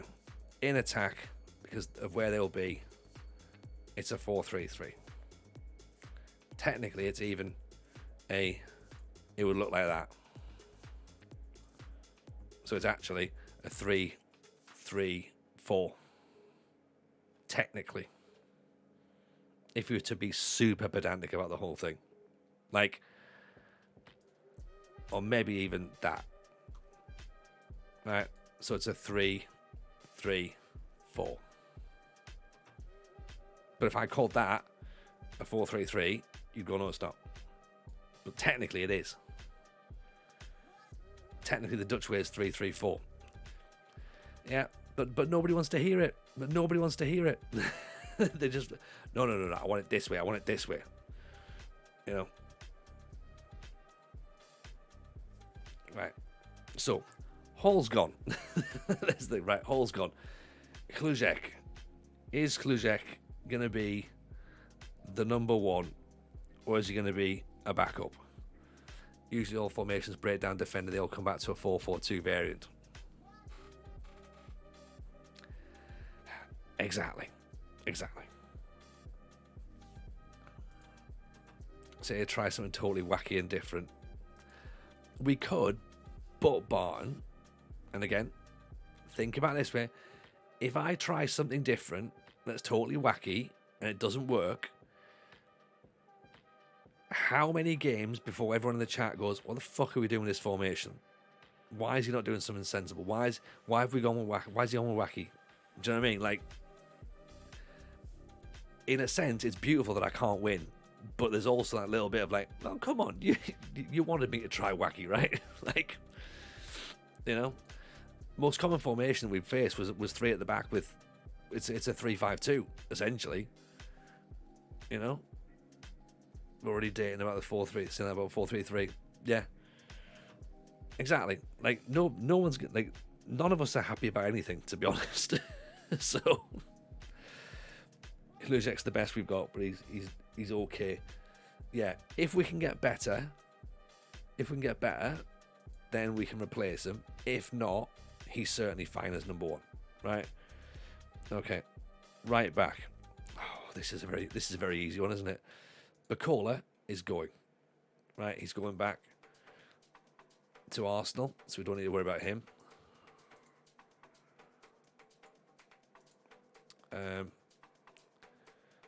Where's our other right back? Scapegoat. Ajay, not good enough. Sell him. New right back, commence the shirt. The joys of 50 people all coming together to figure out a tactic. Exactly, United City. And this is what we've got to try and do. I've got to try and filter through all this and go, right, which bits do I like? Which bits do I not like? You know, what's reasonable? What's not quite on the same wavelength as where we're going? One episode of Sai Majo is playing with no forwards. Had to stop watching. Sorry if you hear Sai. That would work. Ironically, we could do that. That's essentially what our Crystal Palace side was when we first turned up. If Golubovic became a shallow striker, that's your Man City formation, almost, really. Do you know what I mean? Fuck it, pick the best 11 players. You have some mental weird formation, I'm down for that. Imagine skipping all this and joining us for the new season. You know what, right? This is the thing. Kev's in the chat here. Kev, I love how you ignore all our RDF's insights he gave you from all the pods. No, I don't. I put some of it into planning. Why do you think I've got offset, balanced fullbacks? Why do you think I'm looking for a ball playing defender? If I was doing it my own way, I'd be doing 4-4-2 low block. You know, and the fact that I'm looking and adding all these extra pieces, this is why it's not working. So yeah, that's why. So yes, I'm unsure about it. Need to get RDF in to help. No, we don't. We can work this out ourselves. Look, we're here to have fun, right? That's what we're doing. We're here to have fun. We're not like, we'll get there eventually. The point that's being made, though, by the Arsenal is a valid point. Imagine just skipping all this out and me going, right, there you go, season's finished. Let's close down the stream. Tomorrow or Wednesday, we're going to just, like, turn up. Oh, here's my brand new team. Here's my new tactic. And you guys all go, the fuck happened there? Like, what's happened? This is the bit. This is the bit you need to be involved in. This is the bit we all build the team together. This is where we start investing in the players because we know who these players are, because we're now finding them out together, going, right, we're that far in the save, everyone's a new gen, and we're right, this is the person I'm backing, he's my guy. And then 10 games in, we're going, oh yeah, back the wrong lad, he's not very good actually. So yeah, right, Ajay, right back, absolutely we need one of those. Left back, Sam Jones. I think we need a left back. We did speak about this in the pod, and you know what, Kev? I was screaming at it. I was screaming at it when I was listening, going, I can't believe that Kev just does all this in the background. Oh, what does he give his viewers? 3-4-3. That's a possibility as well. That's a possibility. Robert Smith, I think, stays. Although he is wanted. We need new back four.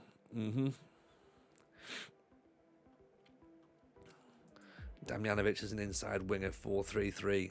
Gap between seasons is my favourite part of the game. Can spend a day or two through the end of May all through June. Yeah, exactly.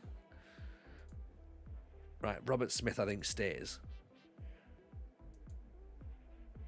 Serra?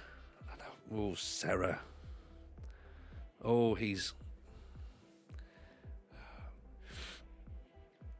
winds me up, this boy. He winds me up.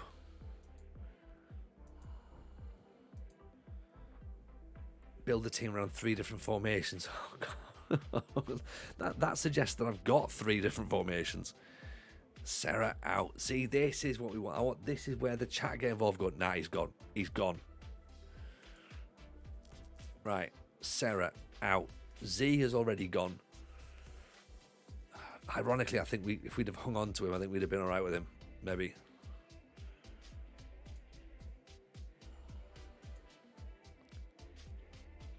Oh, actually, is he going to be interested in coming back? Can we stop this? It's an optional future fee. Okay, I'll tell you what. Z's still an option, right? If Z comes back, jumping reach of 17, crossing of 14, dribbling of 10, acceleration of 14, technique, marking and tackling aren't brilliant, to be honest. But decision making of 17. We fell for this before. The idea was we put Z at right back, but it didn't really work, did it? So, didn't do that. Thuram is on his way out, right? So that basically tells us that we need a defence, because that's all we've really got there. Jancic is leaving as well. That's worrying. That's worrying. That's actually what we've got for defence, is literally those players, and that's it. Okay. DM, right. Thuram is leaving. Okay. That implies another bank holiday bonus stream. What's this? Maybe Sunday? Or what was that when we're going to start the new season? Do you reckon? Sunday? Possibly. But it is as well, isn't it? There is still a bonus stream as well. I still off the booze.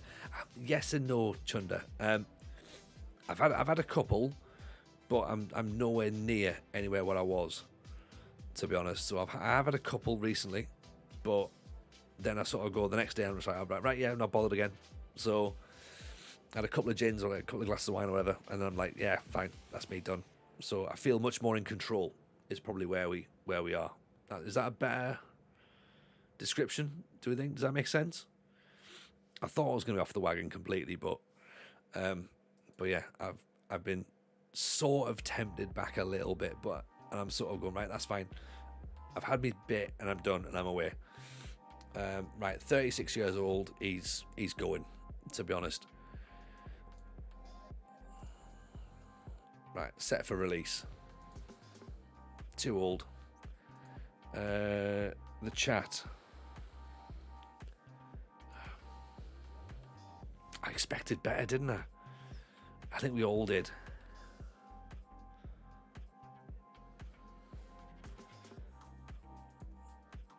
I think we all did. And Gino didn't quite work out either.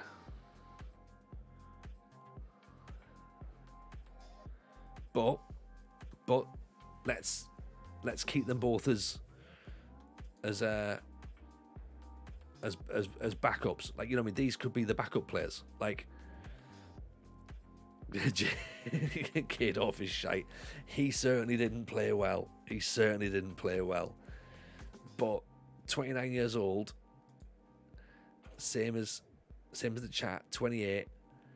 Worst case scenario, they're there in case we get injuries. Do you know what I mean? Like, let's think about that. Okay? I'll put a question mark on Gino. Yeah, I'll put a question mark there. Ruhalt.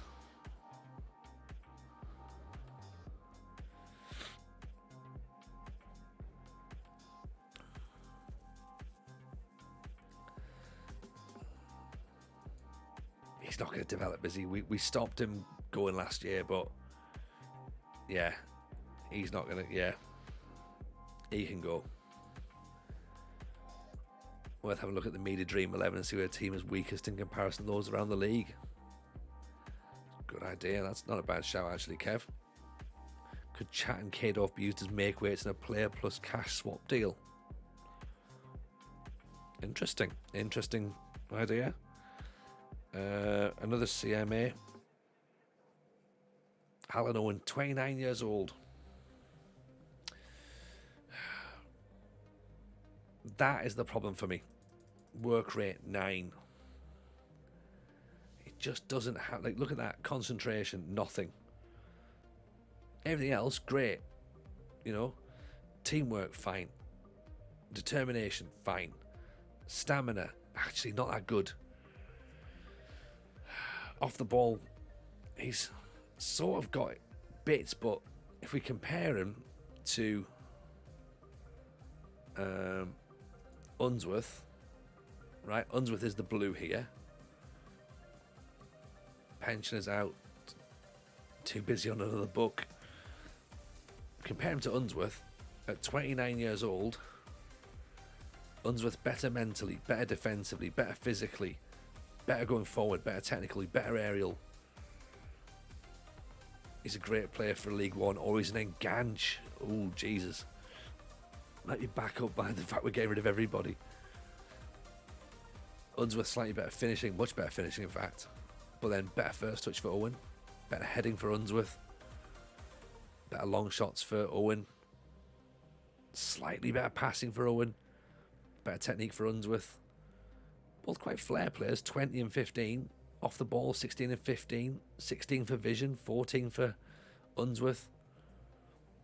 Unsworth much better jumping reach, 15 to 3. I mean, they're both pretty good. They're both pretty good. Yes, Knox, we're staying at Palace. Absolutely. We're going nowhere. We're locked in. Internet dropped out. Don't worry. Yeah, I think Unsworth's the better player. Just ever so slightly nudges it. Very technical, consistent, good skill. High performances in training. We can retrain him as well if needs be. Leading championship player. Doesn't like big matches, that's the problem, but Owen does.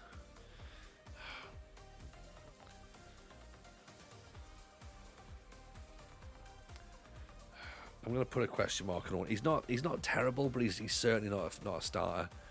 Vishmara. Again, I think he was signed by the AI before we took over. He scored 10 goals the season before we turned up. He scored 4 this season. So again, he's okay, but the problem is what roles are we using in CM? Exactly. Isn't one of the ones that upset everyone before we got there? I think he was, actually, despite the fact he's a perfectionist. I mean, he's upset. He wants to start playing more games. Smara has good traits, but if you're not using, sell him. He can play out wide as well if needs be. But I just don't think he's... I'm gonna put sell, right?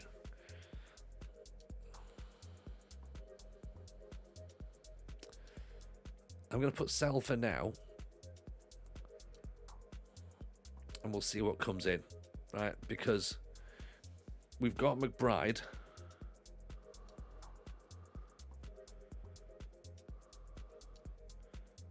And Murphet out wide.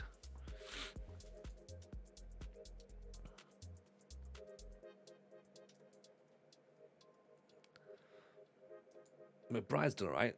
I mean, only 7 assists, 3 goals. Just shy of a 7.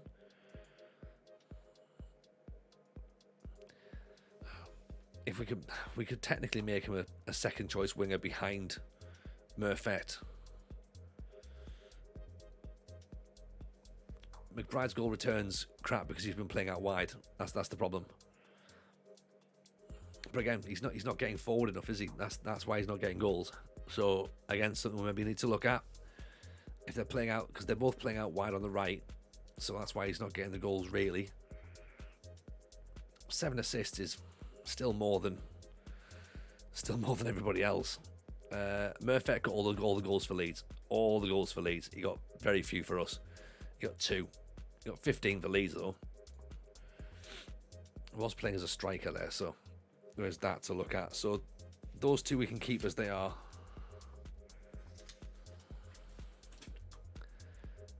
Vlahovski's going to be going back to Tottenham. Gumbau need to make use of their finishing. I think we need to get some finishing training, to be honest.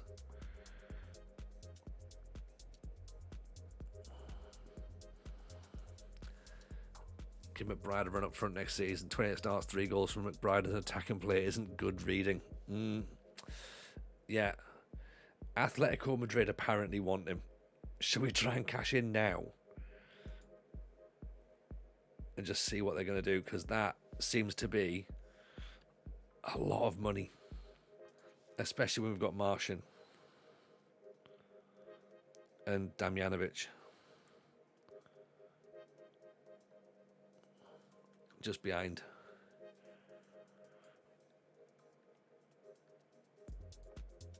I like him. His goal return isn't good enough. Maybe we don't use an inside forward, but use an inside forward. Maybe actually. And then up front, or I mean, where do we play Golubovic? AF? Golubovic we keep, definitely, don't we? There's something like he has a lot of good things.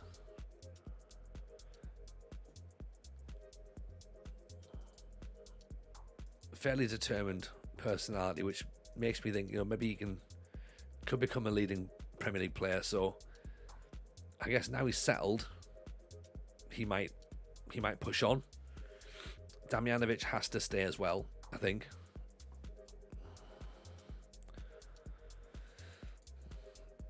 I do think he's more of a forward than a striker, than a winger, I think them 2 could actually make a partnership, Damjanovic and Golubovic. This is the trouble again. None of these players know whether they play up front or out wide. Nail the forwards to a position, keep them there, let them develop in one position. Yeah. Concentration's not very good though. Heading long shots. Like...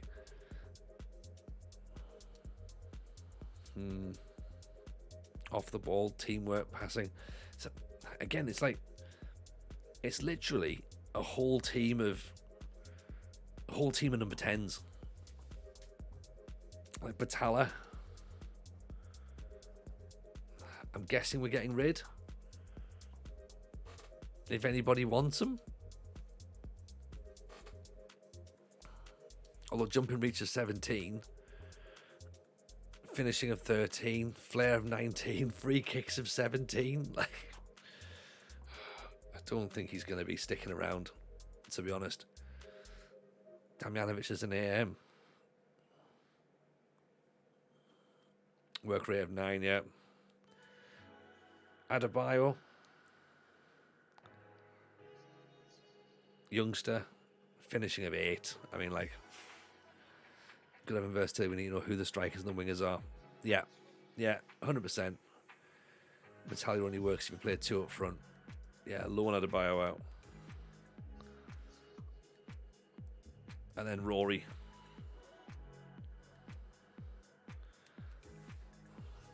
Again, we've just brought him in. Finishing 15, composure 16, off the ball 14. Should be acceleration 16. Should be fine. Should be fine, really. As a striker. It's got everything we need.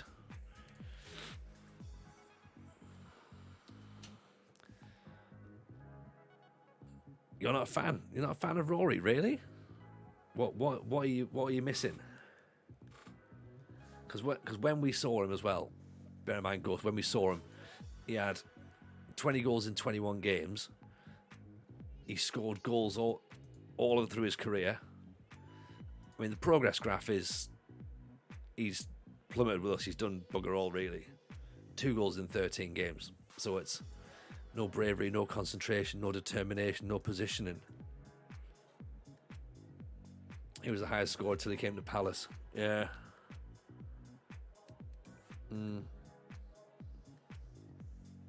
Didn't perform well for us. I mean,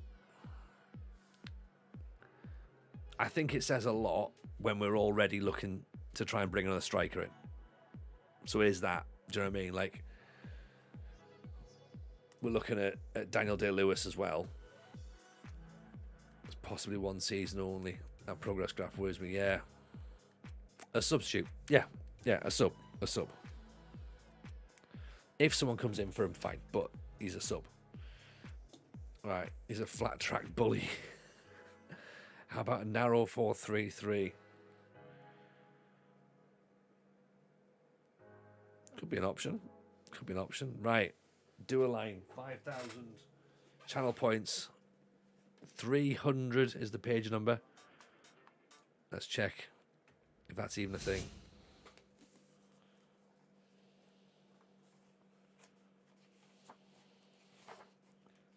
Oh, it is.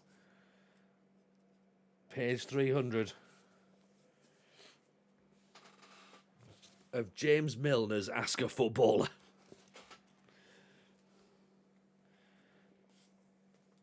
Let's see what the you've only ever played for English teams, and even though the outside world is very much in the EPL, you never gave a European club a chance. How come? Are there no offers out there? I can't imagine that being the case. My agent Matthew would only be able to tell you more, but when I was in the final 6 months of my contract at City, which meant I could have signed a pre-contract agreement with an overseas club, there was serious interest from some big clubs in Italy and Spain. 4 or 5 of them got in touch with Matthew, really good clubs. But it never got as far as me sitting down with any of them. I would have been entitled to do that because I was in the final 6 months of my contract. But out of respect for City, because I was still negotiating with them at the time, I just wanted to focus on playing. The only club I spoke to was Liverpool, and that was when the season was over. Liverpool was the option that really appealed to me, but going to play in Spain or Italy would definitely have had its charms. Everything about it is appealing, not just the sunshine. It would be nice to experience a different lifestyle in a different league. I think the style of football would appeal to me too. I can speak Spanish, so the idea of a language barrier wouldn't have concerned me at all. I don't know what the future holds. I definitely would consider going abroad in future, depending on how long I carry on playing. Whether that meant playing in Europe or going to MLS or wherever, I think it will be a great experience both on and off the pitch. But I'm in no rush to leave Liverpool, and on top of that, it's very important that you consider the impact on your family, especially when you've got young children. It might be a great move for your family, but you would have to weigh everything up. It's not just your life or situation you have to think about, it's what's best for your family. Which I think he said about 6 times, to be honest, in that sentence. So, yeah. Oh. James Milner doing James Milner things.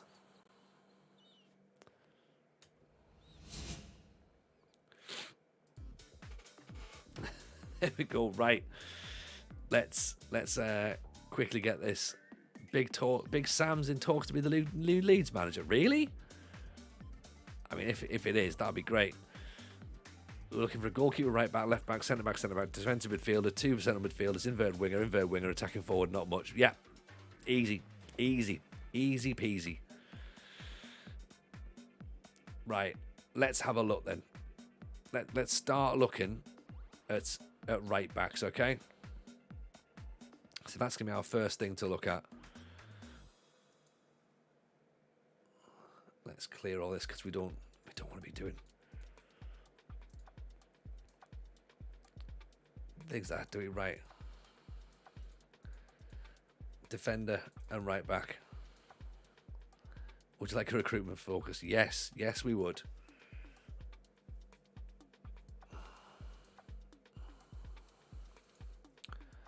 Let's go recommendations first, shall we?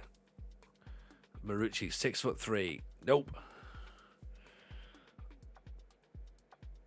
Crossing and dribbling, not very good.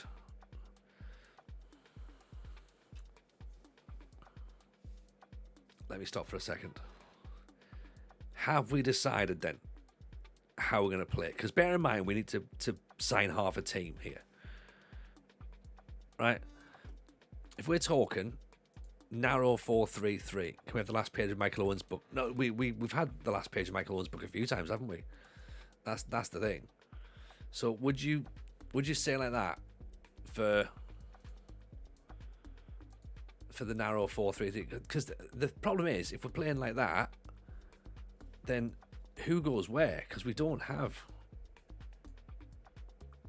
players to fit in that system, really, do we? Not that we've got players to fit in any of these systems, of course. Someone talk me through it. Who suggested the 4-3, the narrow 4-3-3? Let's find out who we got, right? Evening, Graham Yates. Yates, how are you, buddy? Welcome in. Nice to have you here. A15, right? A15. You've said about a 4-3-3, a narrow 4-3-3, right? Where are you putting Damjanovic? Where are you putting McBride or Murphy? Murphy, I guess, can go up front. Really, he can run in the channels. We'll maybe put him on attack.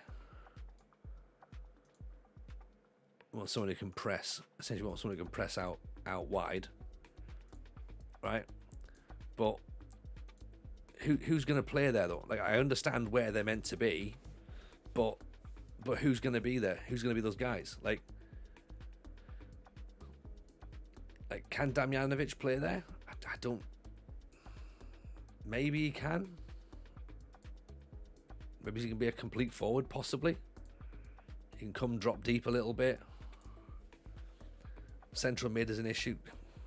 Do you see where I'm getting with this? This is like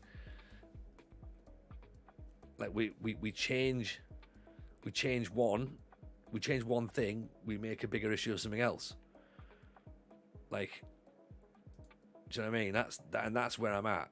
Like, what are we doing at this point?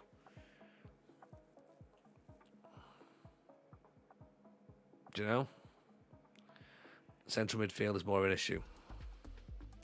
Because what we need is we need people to get in there and fight and win the ball, right? So in my head, I think it needs to be that kind of diamond there, right? Or because you don't really want it like that. I mean, that could work technically, but again, we're lacking these. We're lacking the players that we're lacking players, obviously, you know.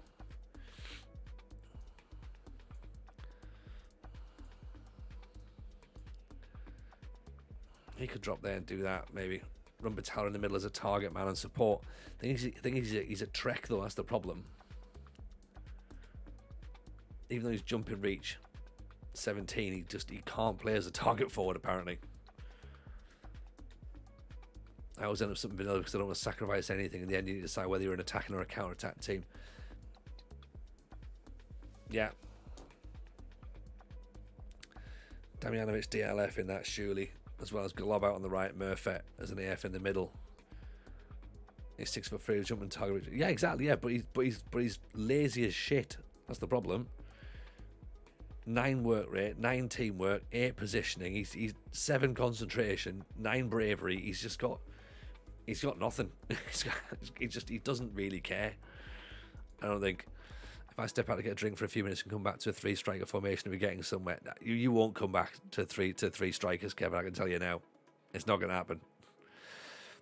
You like DM and 2 wide advanced wingers, 1 up front. Let's have it. What, 2 wide advanced wingers? What that? Doesn't have to work hard. He's an Alquin. Fair. Now, if I make these as inside forwards, is that technically a 4-3-3? In your eyes? I've had to leave to deal with something and I'm lost what's going on. Nothing, Ghost. You've not missed anything yet. Exactly where we were half an hour ago. This is both fullbacks on attack. Right? And then what happens with the whole issue where we've been getting hit on the right hand side constantly, because that's the thing. Most of our goals came from the right back being out of position as he was a wing back on support. So if he's a full back on attack, he goes to there. Okay, so surely as a wing back or even a full back on support, he doesn't want to get too far up. Striker as a DLF, what? So they drop in and then they go behind.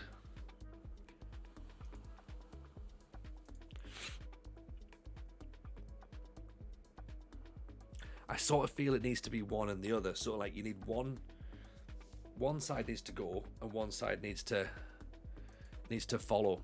But see, I had him as a wing back on support. That's what I had him done. I had him there because the idea was he gets there, and then the winger was going there to the byline, and then this guy here, because he was an inverted winger, so he was going there essentially, and the full back on attack would go there. See, I know.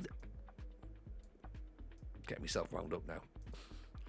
Literally, it was set up the same way. Can the wingers play their roles?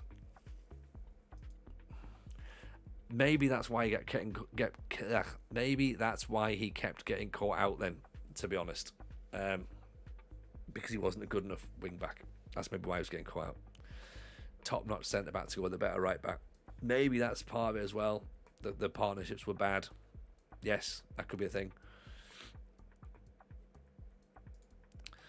Can the wingers even play those roles? What's their positioning? Right, so Murphy I don't think can. Right, Murphy I think is a out-and-out striker, a winger. Right, inverted winger at best. Actually, he can play. Maybe he can play an inside forward. Could do. Never do anything to Southgate. Does always do the opposite. I don't fully get the reference because I'm obviously not massively au fait with how the England team works, but yeah, support on one side. See, again, this is literally what I was doing. Literally what I was doing last season. Damjanovic, complete forward on support or inverted winger on support. I'm sure I did that. Inside forward on support. Let's try him that way. Yeah. Actually, he can be the winger on its inverted wing, inside forward on there, right? Then he can be the inverted winger on support. Yeah, so he comes inside as well. Is that what we want? And are we thinking DLF rather than advance forward? Because Murphy's the support winger, is he? And then what? Then we want him attacking. There's a block there, isn't it? See, this is the thing. It's stopping he hasn't got the whole gets further forward thing. So he comes deep to get the ball.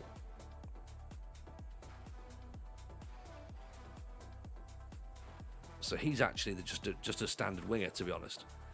Right back's out of position all the time. Right centre back not good enough. Yeah, exactly. Yeah. So that right back, right centre back partnership was getting targeted a lot. Hey, with the players we've got, they can't play that inside forwards. That conflicts. Can you see? It conflicts. To get further forward, it doesn't work with Damjanovic. He's got to go out. He's got to put someone else in there. Yeah.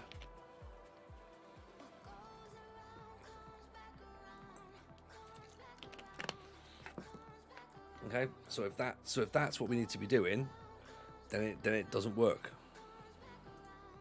Because we're trying to get players to play in the position that we want them to play in, and they just can't do it. Right? So he goes as the inside forward on attack because he's a forward player. Yeah. He can't do it because he comes deep to get the ball. That's why. So because he's coming deep to get the ball, he can't also get forward. So that's obviously what's confusing, and I think that's potentially where the issue's been. Last season we've been pushing him too high up. So that's why he works as a complete forward. So if we have him as a winger, even as a winger on attack, it doesn't work. Advanced playmaker we could possibly get him doing. Have him on support there. Take that off Unsworth. make him just a normal attacking midfielder, possibly.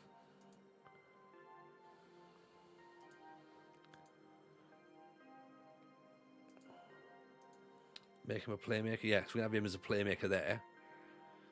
Use him as a wide playmaker who distributes the ball.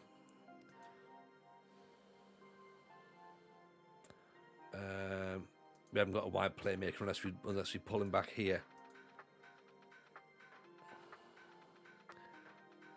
Crosses less often, cuts inside, shoots to the ball less. Defensive winger, wide midfielder. I mean, you're sacrificing another advanced player there.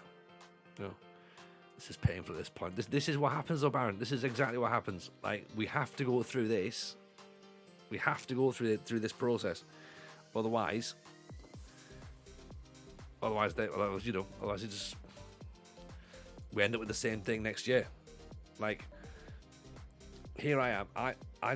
I'm trying to get this put together before we even begin to look at all this nonsense down the side here as to why the very basics aren't working. And I think we're probably just clicking the wrong buttons here as well. You know? We can discuss new traits with the Swede. We probably can. What should we get him to do?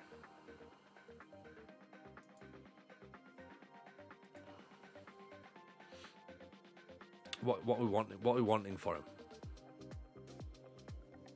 Need a box to box on Unsworth's side to make sure he'll provide some cover for the right back. Yes, to swap them around.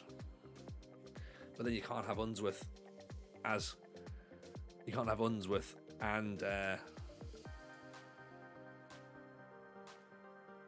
the Swedish guy on the same line, can you?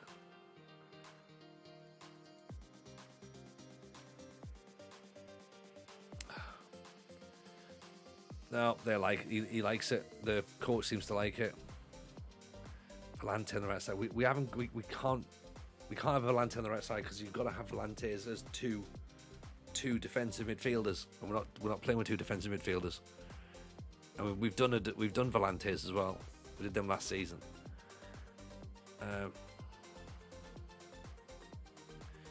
He's head onto the inside forward, running for a traditional winger to get the crosses in. Yeah.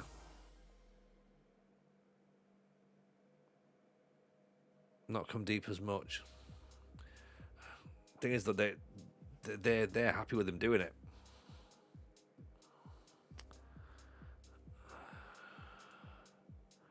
Right, take it off him. Right, there you go. We've got it taken off. Don't forget about players, about breaking lines. Yeah, we have to get players moving forward, don't we? Evening, Weed on Toast, how are you? Right, so that's where the box to box goes. There.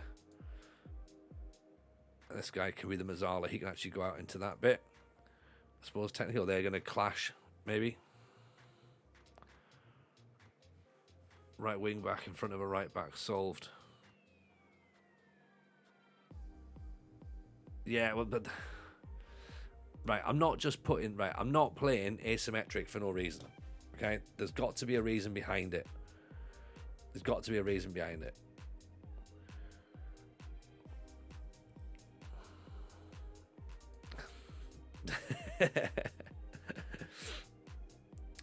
Right, box to box here. Central midfielder on attack there. AP. But if Mazzala drifts here, is he not getting in the way of Damjanovic? So if he goes there, the ball's then, where's he playing the ball into? I actually want Unsworth to be here to pick the ball up. Yeah? I don't want him here. Yeah? And I need the full back on attack to get there. Up and round. Or I need him here to cross, but then he's also crossing. Yeah, the Mazzala doesn't fit. What we need is the trait of gets into the box. Evening, Mozza. Welcome, Mozza. Right, Mozza, can you add some into this? How are we, by the way, Chief? Hope you're well. You're the gaffer, we just backseat and I'd flavour the dish. The recipe is yours. The recipe is what's going to be taken off the menu. I think that's the problem. 17 months in for Mozza. Appreciate you, my man. Very, very kind. Right. Look at this. This is what we want. We want players who are going to get forward. Okay? Gets forward whenever possible. Big news? Give us big news. Is it Tully Boy? Big news. Mid half of the team is okay. Problem is getting more and more chances created. Athletic. Oh yeah. This is just we've been talking about this. Apparently it is. It's not official though, is it? It's an option. It's an option. Big Sam at Leeds. Oh. If your advanced playmakers on the left and you want players around and playing into. Yeah, I want someone here. And that might be Unsworth in there. Should he be a playmaker with those traits? He should. That's why we had him as an AP. We can maybe try him as a Roman playmaker, possibly. Get him doing that. But then he's only on support duty here. He's only on support duty. Concentration's 8.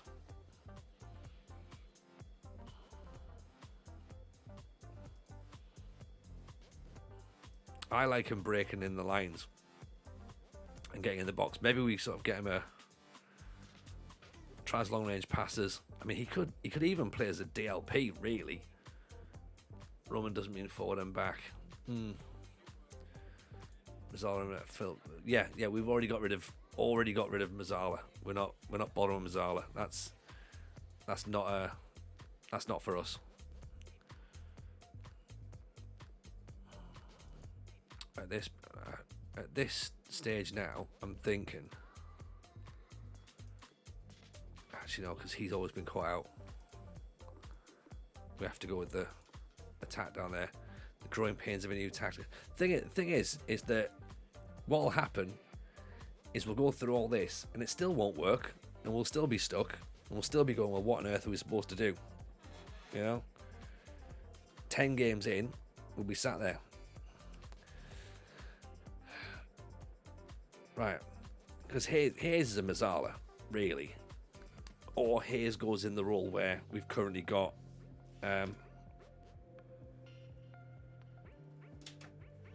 your man. See, I've forgotten his name already. Does he go where Unsworth is? In 5 games, we'll be in the Oxford formation.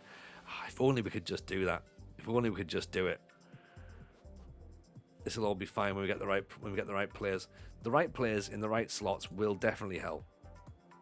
But we just need the right slots still. And the right blend.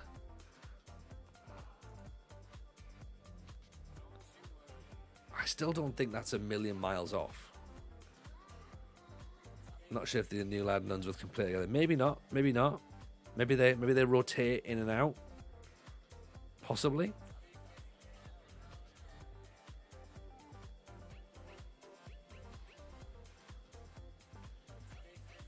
Alright, so we still need a new halfback.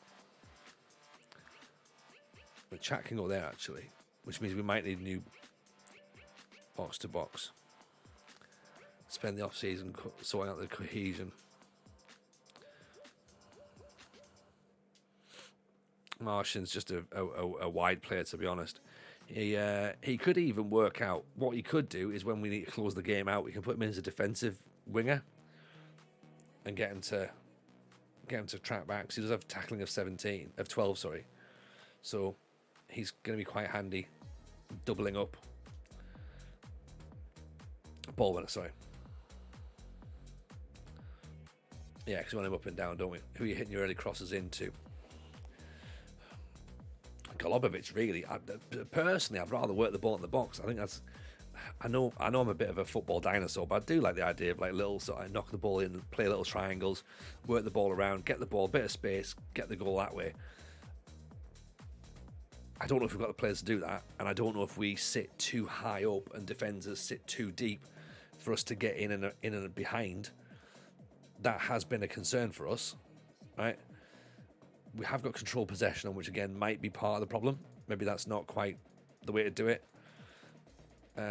We're hitting crosses from deep, so we're technically going to be going from wide. So we want the fullbacks really knocking those balls in. Ball when midfielder leave his station. Yeah, he will do. He's going to go up and down there, and he gets up and about. But then I don't want him on defend. That's the problem. We need someone. Basically, we haven't even got a ball winning midfielder, Mozza. So this is also part of the trouble.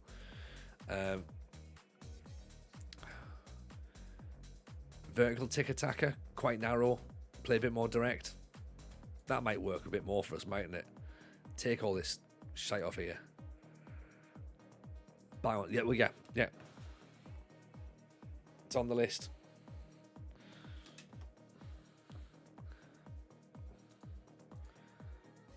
I think we missed that up and down movement this year, though. We have good wingers. I think we play wide. Someone said play narrow.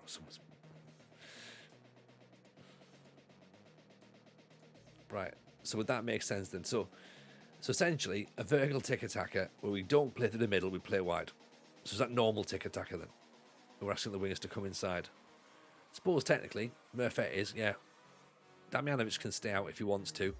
He can move inside, I suppose. Allows Jones to get out wide. We can always stretch the play later on in the match if we need to. If we find we're too condensed, we can then play a bit wider, stretch out. Maybe take that focus play through the middle because I don't really want the ball. I don't really want the ball in the middle because we kind of want players to be able to pick the ball up and move around really. Murphy can play on his left. He's better on his right though, to be honest. Inside forward rather than inverted winger. Take a tackle, should have diamond. I thought we were building around two wingers. To be fair, I want the ball here. I want the ball in this bit. Do you know what I mean? That's what I want it. There. Can Damjanovic play inside on his individual instructions? To be fair, without the only thing he can't do is he can't come forward. So if we move him there as a inside forward, he can't get further forward because obviously we're trying to get him to drop deep. I'm not going 4-2-3-1.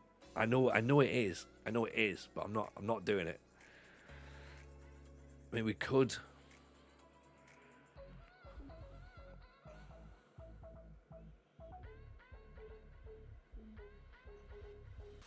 Like we could make him do that, but then again, until he loses the comes deep to collect the ball trait, I don't know whether it's going to work.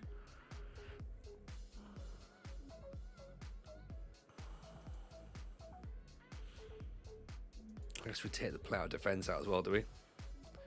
Mrs. J's blissfully sleep missed out on this Ted Lasso backroom me. I think Mrs. J enjoys this part of the stream. She's just like, you go and do whatever you want to do. Go and do it. Just don't ever bother me with this nonsense. We could have the overlap on the left because we want potentially our fullback to go. But you know what? I'm even going to take Jones out just so I don't consider him. Oh, she does watch that. She does watch that rubbish, actually. Love is blind. Right. As it stands, 1, 2, 3, 4 players. 4 potential first teamers. As it stands. But maybe more.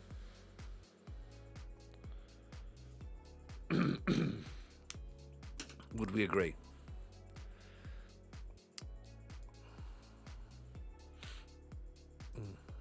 He can play a halfback.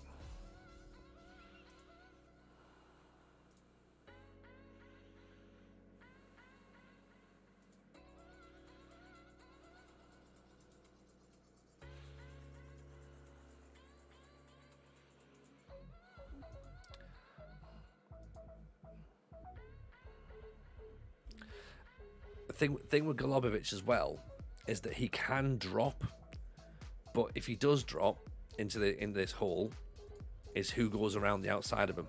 That's the problem. If he drops here to pick the ball up and Damjanovic's got the ball there, are you hoping Murphet's getting in behind? Is Unsworth going to break through? Is someone else going to get through? Maybe. I mean, we've kind of got decent enough Mozza, and we've got a fair whack. We've still got 28 million quid left in the bank. Plus, I'm potentially getting a fair whack for a Spanish player as well. So, no, we're in trouble with taking advice from Mozza.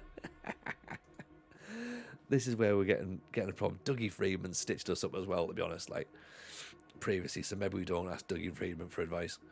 Right, let's have a bit of a nosy about and see what there is for right backs, because I don't think we've found anyone that's particularly good.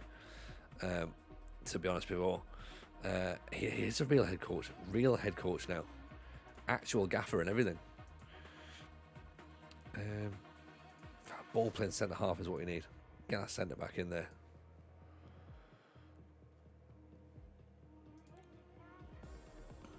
Right. Now this guy's not a ball player.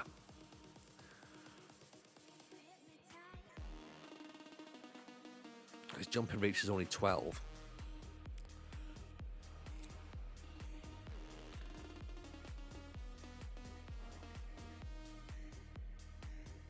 I can't believe that the first thing I'm writing down is backup.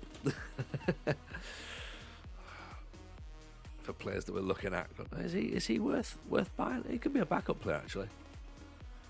He's almost a TJ defender though, except the jumping reach. Almost. It's not possible to buy this guy. Why is it not possible? Oh, he's on loan from Spurs, that's why. Angerson doesn't quite have it for me. Pettifer we've already had a look at. He's a bit too old, isn't he? 29, 55 grand, and also not good enough. To be honest, remember the DNA profile we talked about earlier? The TJ notebook will be on display in the Football Museum one day. One day? Could you imagine? Could you imagine that? Sitting there, and here's where TJ made notes. Going, another fucking right back. I've written down 5 tactics and started the in and out chat. Nice. I mean, I could probably have done the same, but I'm a bit focused at the minute. I'm a bit involved.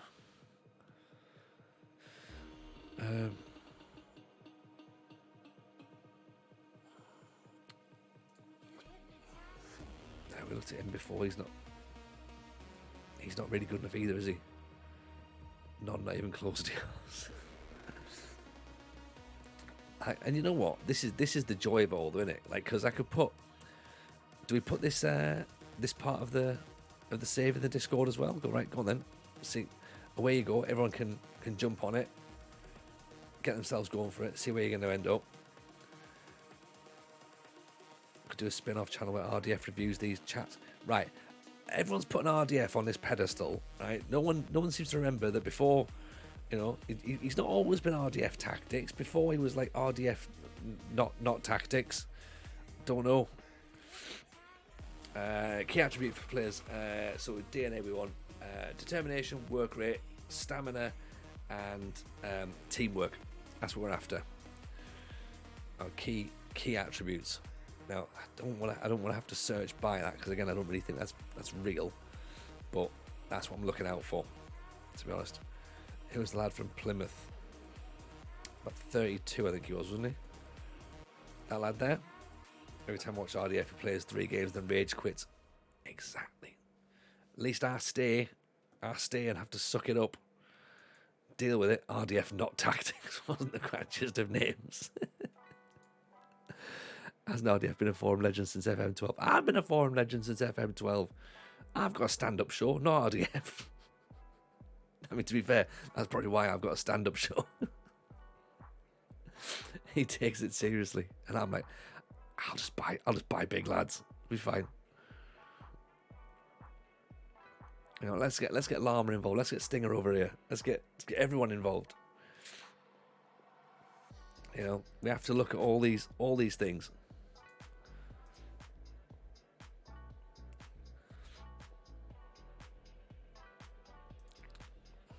I mean, Biggs is Biggs still an option?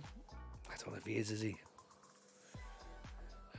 We looked at him for deadline day last season. He's RDF's playing as Sunderland. Oh God. He doesn't need to do Sunderland. Surely his heart can't take that. Please tell me you're winding me up. I'm stressed at the idea of that.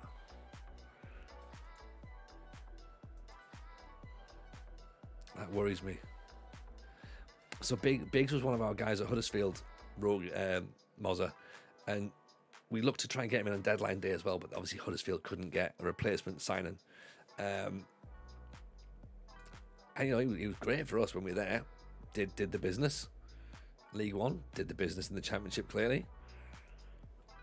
Whereas Biggs fit in, he's not the box to box. That's the problem. He's not a ball winner. He's a bit. He's also not quite. I mean, passing and vision, he could be the creator, but I think that's sort of what we think Unsworth is, really. And maybe Hayes, possibly. His quote was, if Ahmed could only finish. Ahmed's brilliant on the game and in real life.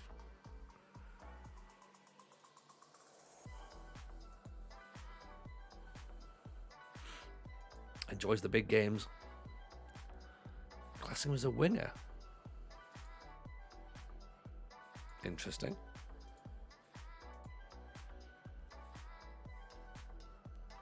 That squad comparison, attacking midfield central, just behind my head here. We have Henderson, we have Unsworth and the new lad. Yeah. There's always a regen called Chris Biggs. Yeah, probably. It feels like a sort of. It feels like an obvious name, doesn't it? 31. 28.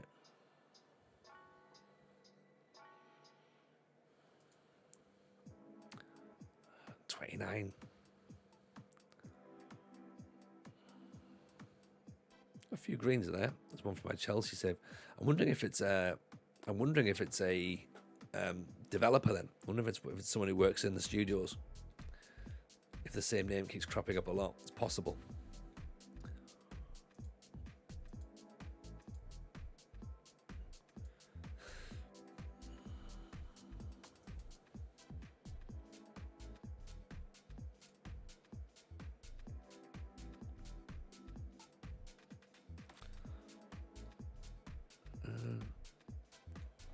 We're selling the French attacking midfield we have that didn't play. Which one? The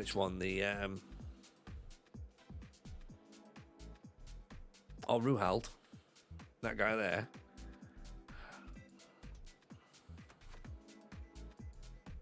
I was actually Arsenal. Yeah, I think I am still in the game. Apparently, I'm sure it's Rajo spotted me this year. Yeah, I think we probably are gonna have to sell him, to be honest. He's not really pushed on, has he? I think we sell Owen as well. Good player for League Two. Yeah, let's move him out. Move him out.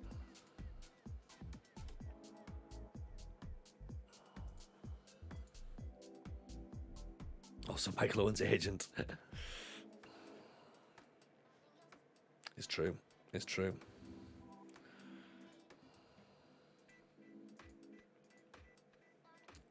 £13 million for Gumbau. I mean, we need more, don't we? What's the lowest we'll accept for Gumbau, do you reckon? Xhaka, it's the British Steel Challenge.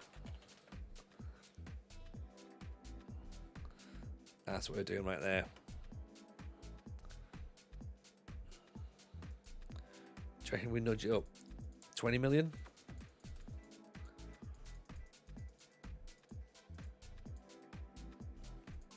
$20 seems reasonable, doesn't it? How much to replace them? The way I do it, get someone in for free, I reckon. 675 grand? Don't be daft.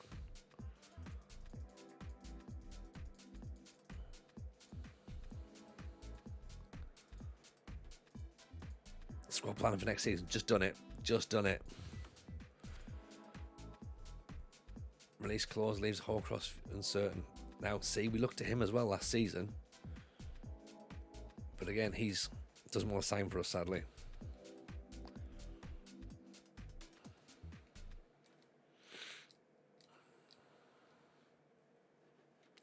Look at that. Done. Supporters delighted. I'm not sure delighted is the is quite the answer.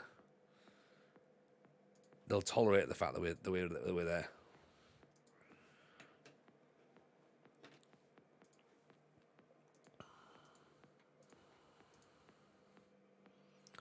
Right, 28 mil.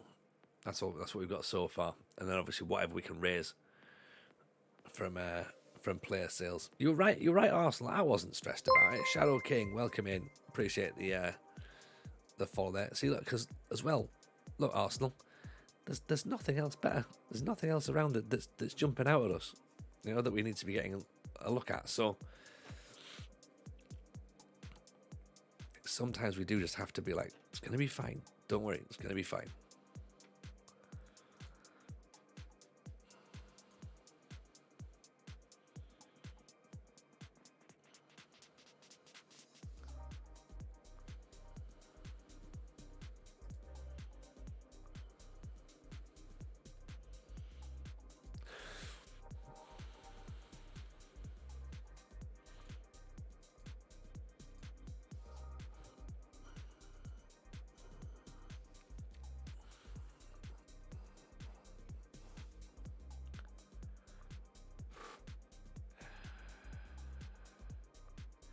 I like this guy. Will he come to us though?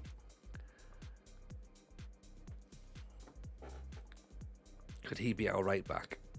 Do you reckon? Were Palace newly down in the Championship when you took over? Yeah, I think they had been. Let's just quickly jump to the squad history, and then we'll come back to Ogle over that massive Danish fella. I believe. Club info. There you go. So, yeah, they just come down. We took over. Here, like, they weren't having a great season. Finished 13th. So we went, right, we'll take over. Here we go. So we have progressed. We've moved up one position. Plus, there was loads of people really upset that they were still down there. So, you know, if anything, it was a transition period. Estimated wage 85 grand. Give him it all. I don't think he is transfer listed, but I think we've got to go in for him, haven't we? Minimum fee release, £10 million. Get it in, right? If he's interested, he's our right back, surely.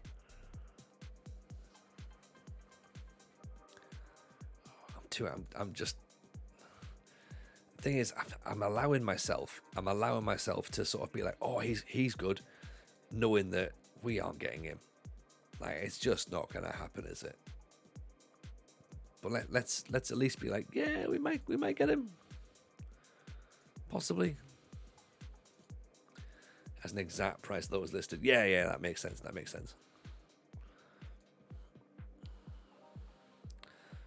Okay, so I'm only going to treat him as the first option. And then let's not even bother looking for a second, because we'll just sign him. That'll be fine. And then everything else is going to be perfect around it. Left back, Prince Anning again. 30. We can't go for a 32-year-old again, can we? Not from Forest. Forest did us last time with 30-odd-year-olds.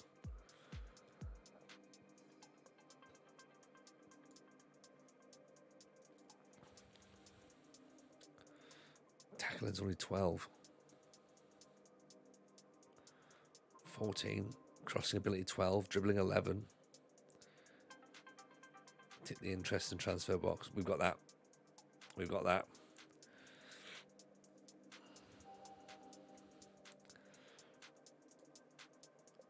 Oh, Giuseppe's available again, is he? Right, we looked at. I looked at him briefly when I was at Huddersfield. Okay, we went with Batty instead. Now, he's potentially better than Sam Jones right now, but not necessarily long term. But that aggression is a concern for me. 18, he does love a fight, and a few injuries.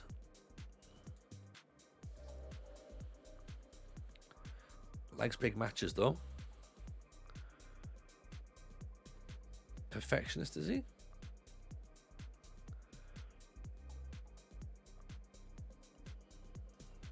Could be an option. Alex Tremble. Blackburn seem to have all the players. 15 tackling, jumping reach 17, acceleration 13, decisions, positioning. No, not a bad fullback. It's not much better than what we've got, I don't think, though.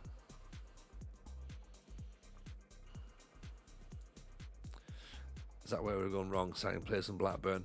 Well, what happened was we tried to sign players from Blackburn, but they all went to Premier League clubs, so maybe where we went wrong was not signing players from Blackburn. Possibly. I don't know. As I say, they all went off to Premier League clubs, so maybe Blackburn are the feeder club. We just missed out.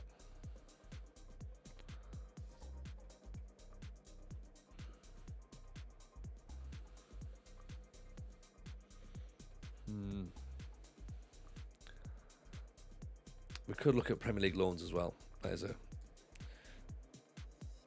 also be something else that'll sort of like crop up. What do we think of this Bell lad? Are we concerned by his jumping reach? Because I think everything else is sort of, I think, as Rajlo said, it's very much a TJ player, but he can't jump. And we'd still need another defender in there to start to be the ball player, really.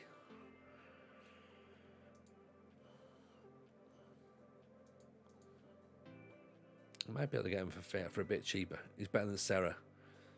That's a good start. If he's better than Serra, that's a good start. Work rate and determination. That'll get us through. That'll fix a few things.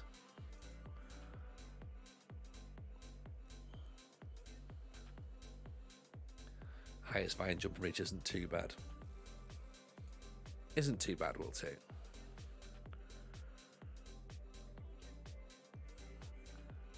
What on earth is this player? Centre back, centre forward, and winger. What is he? What's this lad?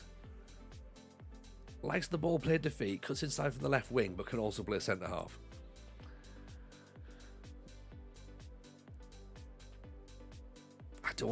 I don't think we need to worry ourselves with that sort of thing. Let's look at a player from Blackburn again. The gift you didn't know you needed. There you go, just another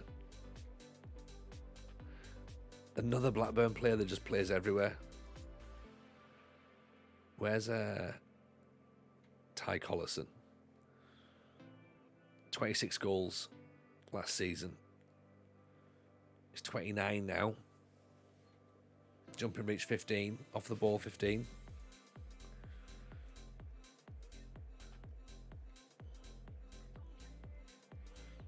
Cuts inside from the left wing. I like to think he can play centre back, but can't. Do we need a forward? No, not really. We need one that scores goals. If one that comes up is available to score goals, then yes. We like the look of Daniel Lewis still, remember? So Daniel Lewis is still possibly an option. Maybe. I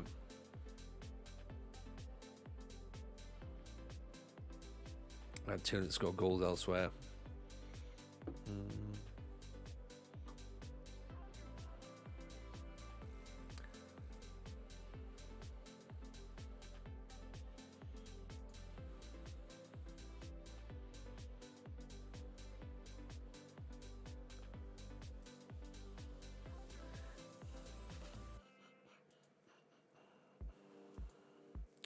this guy for cover, maybe?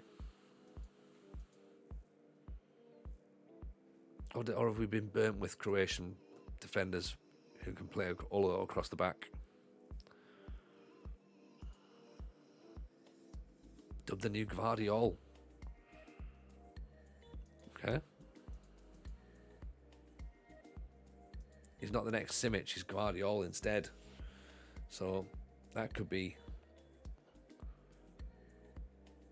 optional future fee, 140 grand.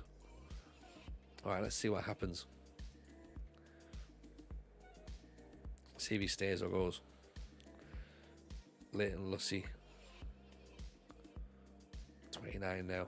Concentration's very good. Acceleration's fine. Jumping reach is fine. Tackling's okay. It's not really great.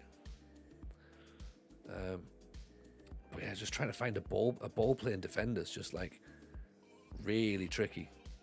Okay, well, apparently it's not. I've just found one right now. I mean, he can't tackle, and he's not got any teamwork.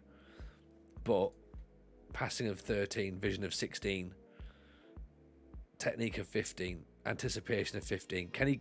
Right? Is he a crazy centre half? Is he like a crazy one that we just go right? Just give him the ball, see what he can do with it. He can play left wing as well. Of course he can. Why would he not? We think we found our right back. We think we have. We found a big... He's not a centre back at all. He's not. Dash back.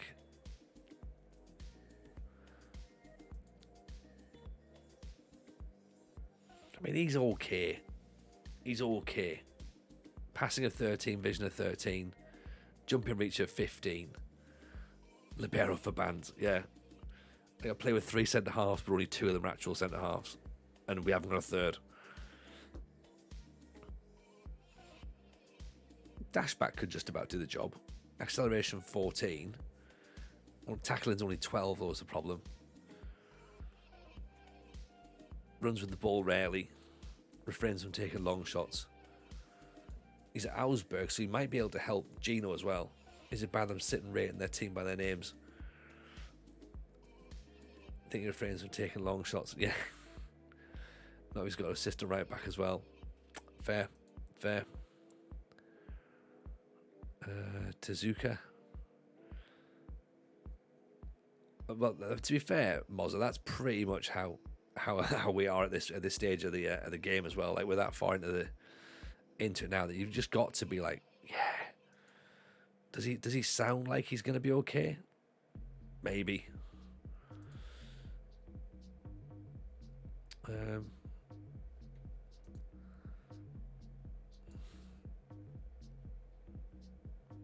literally basing it on that.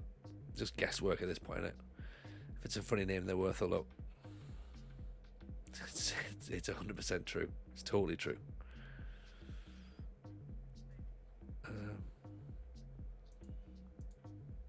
That's why we got DJ Pedro. It's exactly why we got DJ Pedro. Yeah. Signed him entirely on his name. Then turned out he was brilliant.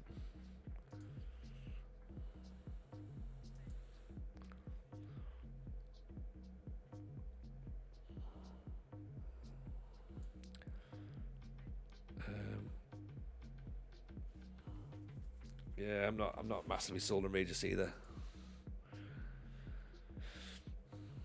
Trying not to get our backups in. That and an obscure nationality are 2 things we look for at this point. Yeah, if you can find Azerbaijan, then pretty much you got a chance of getting straight in.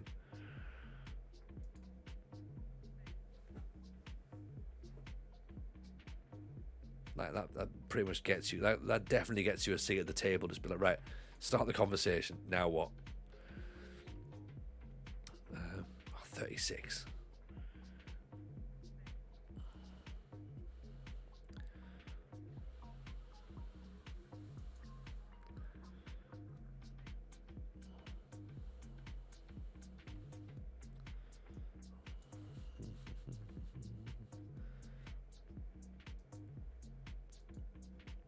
Got to be somebody that we can maybe look at, surely, from somewhere in Holland. must they like the Dutch must have like ball playing centre half, surely. Ajax must have one. There's that lad, isn't it, that went out to Ipswich. He's not a ball player.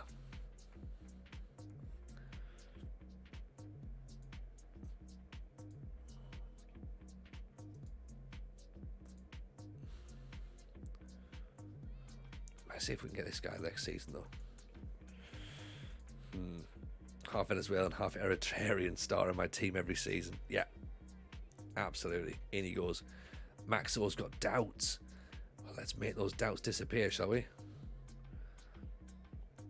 You preferred the one that was on loan at Ipswich? 100 grand. Should we give him 80 and see what happens there? 94. 80 grand for Anders Maxo.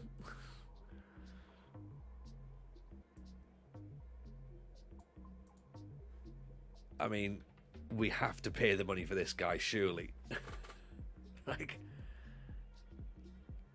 if we can get him in, there's our right back. Got to be. Banned for 3 international matches for a red card. Yes. Acceleration 15, agility 18, pace 15, fitness 17, decision making and concentration really high, crossing and dribbling at 10s, techniques 15. Oh, yeah. He's a million times better than what we've got. A million times. What's his personality? His personality can be whatever it needs to be at this point. Like, it can be, fairly professional. Yes. He's mates with Thomas Burke. Attacking fullback. Look at it. Look at all the green. Stamina. He wants to leave. He's fluent in the language. He completes the objectives. Oh. Hidden attribute 6, consistency. Yeah. And then what happens when he does his ACL? Absolutely. Like, he's gonna, we know it's gonna happen. Let's all just, be excited for the possibility that he's gonna turn up and it's gonna be like, oh, he's here and he's wonderful. And then it's gonna be like, oh, he's dreadful. Oh, he's failed a drugs test. Like, all those sorts of things that we know is gonna happen. Do we still need the deal for Daniel Day-Lewis? Are we still thinking about that?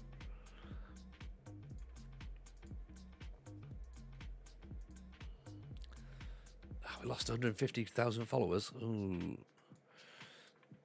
Oh well. Right, next season. Top half finish again.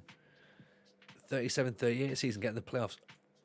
I think that's fine. They just want us to hang here.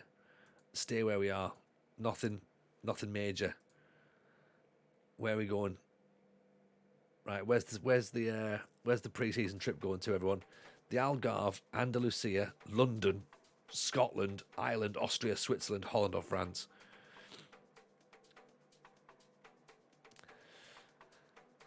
We're off to the Algarve. Don't get excited, breathe. Holland, we could play Holland actually.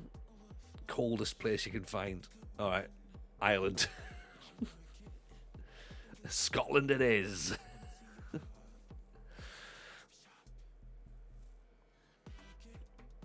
On the Lothians, yeah. You're up against Octomocty United. Like, we're up against who? Sorry, don't worry. Old Anders has turned up. He's gonna have a great time. I don't think they deserve a trip to the Algarve. No, don't turn up there and get the Danish defender to be like out for 3 weeks by midgie bites. Be horrible. Oh, it turns out your striker's been bitten by a haggis.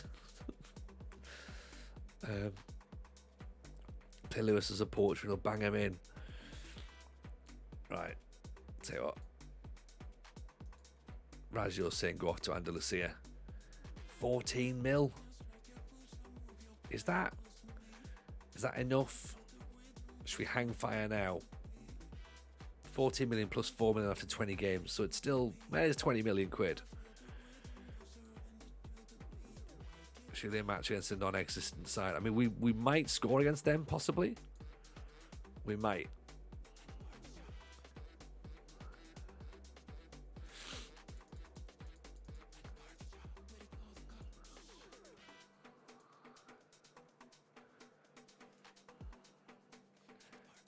Kevin Crick, Wonder Kid winger.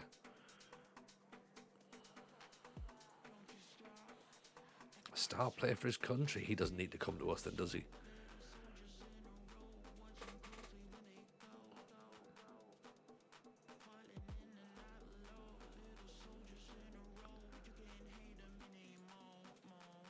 $21 million.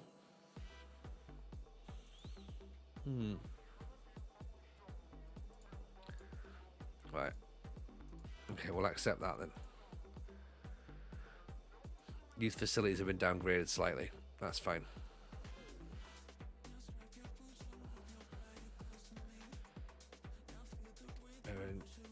Kibilica, that's another player that we looked at that never turned up. Mila Bilic, there's another player that we were looking at that we like. Natural fitness 18, Kev, there you go. There's our natural fitness. Bosnian. Slaven Bilic, former manager.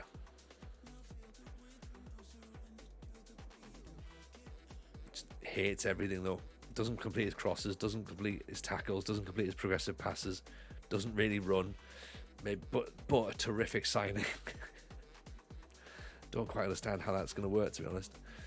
This guy, very fast, average. Harry, Severa. Now is he right? Is he the guy? Is he our ball winner? We tried to get him last season, remember? Is he our Kante? Pressures, expected assists, key passes, open play key passes in league earn. 23rd in the league for tackles attempted. Not a few, he's tiny. I mean, to be fair, he does not quite pass the Tony Jameson massive man test.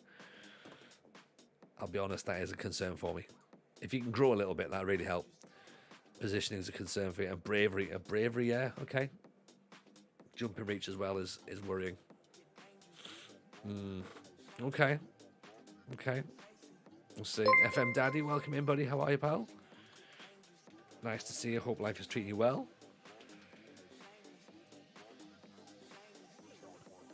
How was your stream? Hope it was a good one, man. So I clicked that about Tony's massive man test. Yeah, definitely get it clipped, because I will not say again. I will. I absolutely will.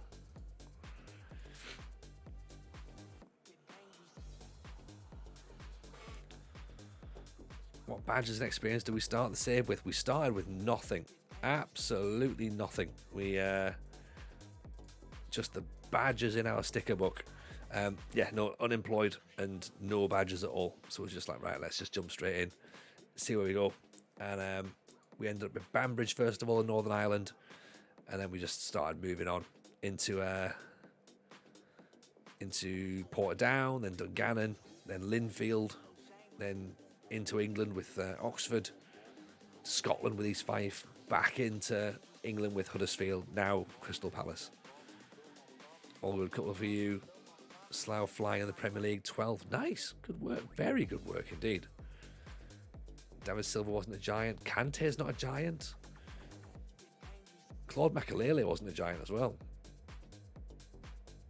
And that's what we want. We're wanting a Claude Makelele.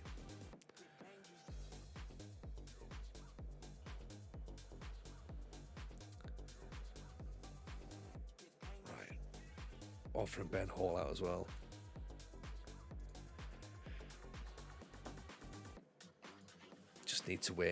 Need to wait for the Danish defender to sign on the dotted line, then we're all going to be happy. Not huge on size unless it's centre back. Is Daniel Lewis going to play? I mean, we're talking over 20 million quid now.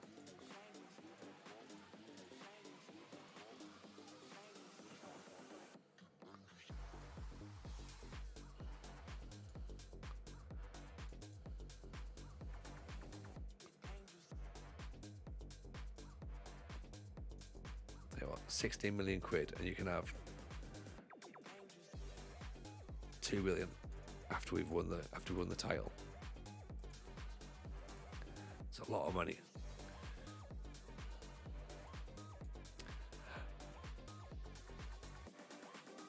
We're talking about a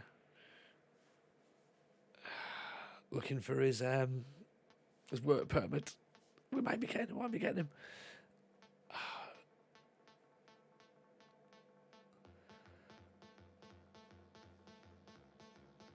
No, you're not getting a payoff. Fuck off.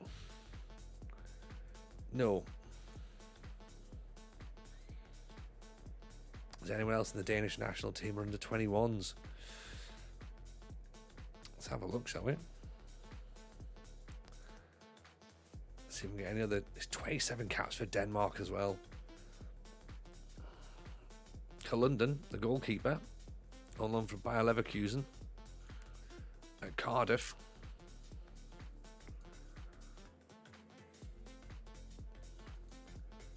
He's already on our shortlist. He's better than what we've got as well. We could do with a Thomas Gravesen.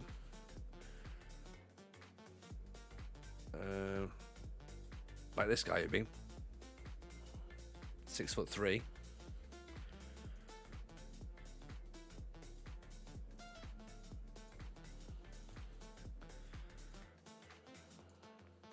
Mazzanti.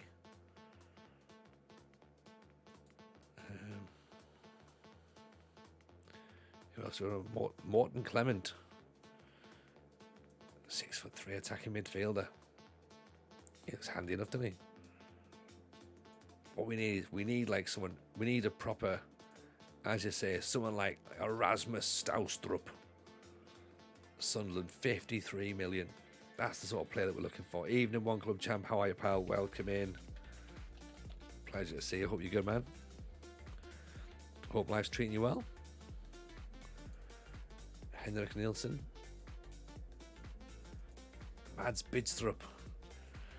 Ian Can wishing you the best of luck on Thursday. Thank you very much. Thank you very much, Ian. Looking forward to it. Should be good. Obviously, we're doing the Road to Legends on Thursday, so if anyone's about, feel free to come and hang out on that one. We're doing some drafting, so it's a bit of fun with it. We're not going to take it too seriously, but we'll see what's what. Should be all right. We'll see how we get on. If anything, it's going to get in the way of the Crystal Palace stuff, so we shall see how we are. What's going on with the save? Well, what's happening with the save is we have just about managed to hang on to our job. Well, not just about hang on to our job. We've done fine to sort of like get by with Crystal Palace. It's something that we look like we could build if we sort of like play it properly. So hopefully this season we can get something decent on it. We're looking to sign this guy. We're just waiting for the ink to sign and the work permit to come in. He's not even in the national team now. Hang on, that makes no sense. Wait, actually, I'll show you. Look at this guy for right back. Oh, there we go. This is what we want. Get this guy in. 80 grand a week we're going to pay him. Making the club's top earner. 100%. Looking forward to getting an opportunity to play against you and Carl, the two most excited to face off with. Yeah, it should be fun. It should be fun, to be honest. Like, you know, it's handy to sort of like just turn up and meet new people and that sort of thing. So we can see how it gets on. But yeah, should be good. Looking forward to it.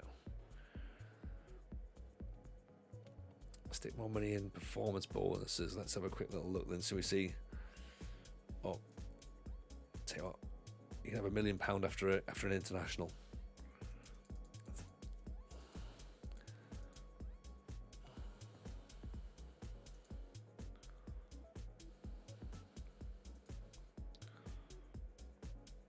And if we win the FA Cup, you have another £1,000,000. There you are about that.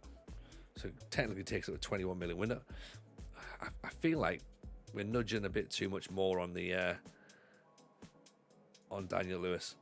You intend on winning? Yeah, might as well, Ian. Yeah, get it done. Have we been fleeced here? Is 21 million quid too much? Like, have we just sort of like been led down the path here? I guess actually, if he's 19 mil now,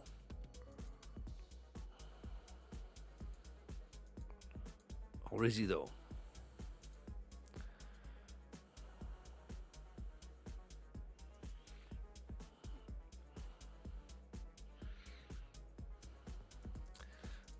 So if I take that back down to 16, take all this off, right? No bonuses.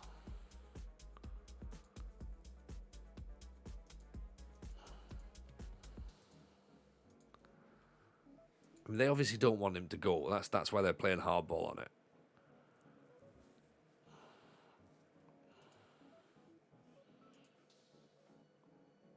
No, tell you what, let's try and his goal scoring record's reasonable. 14 in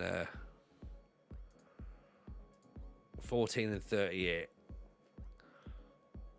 So 14 and 40, and then 19 and 45.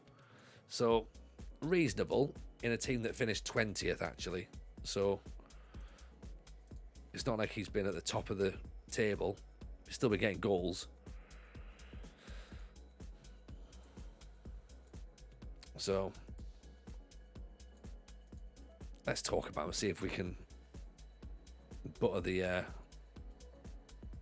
deal that way.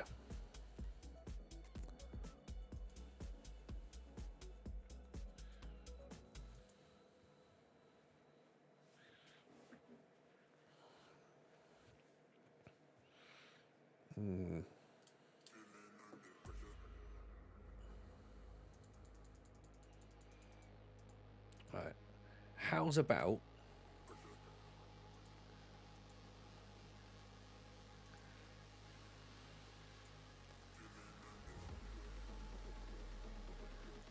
we give them Batella? 10 million quid plus Batella. Would that seem reasonable?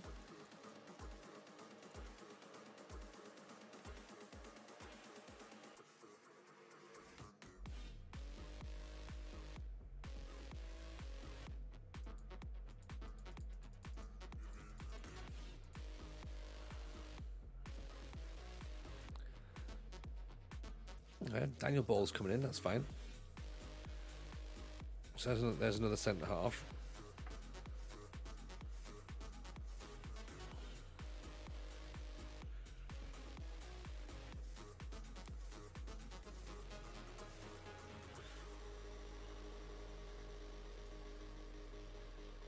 What's the expectation like for finances? 90% of transfer revenue. Okay, that's fine. So if we start selling some players, then we can start getting some money back in as well. Because we were talking about maybe getting Gino gone. Morris, welcome in. Appreciate the follow. So we could potentially loan Gino out if needs be, or make him as a make weight, or Owen as a make weight. Ruhalt possibly as a make weight. That was 17 million plus. You're not getting 17 million plus Batella. If you want 17 million, you get 17 million. That's what you'll get.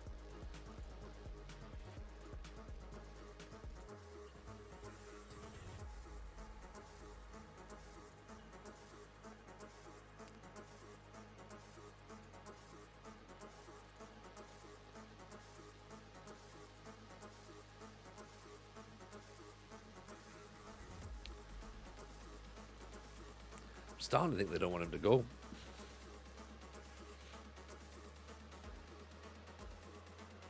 I know, Jeb. I know. don't worry. Everyone's very, very excited. Everyone's very excited. He could be back. He could be coming back. Big Sam is coming. Big Sam is coming. Big Sam is coming. The more people are mentioning it now, the more I'm excited. At first, I was like, it's not true. Surely not. And then it's like, it might be a thing. It might be. keep your job available. Keep yours available, everyone. Big Sam at Leeds is what we need. Yeah. It's exactly what we need. It's going to be great. It's almost too great. Do you know what I mean?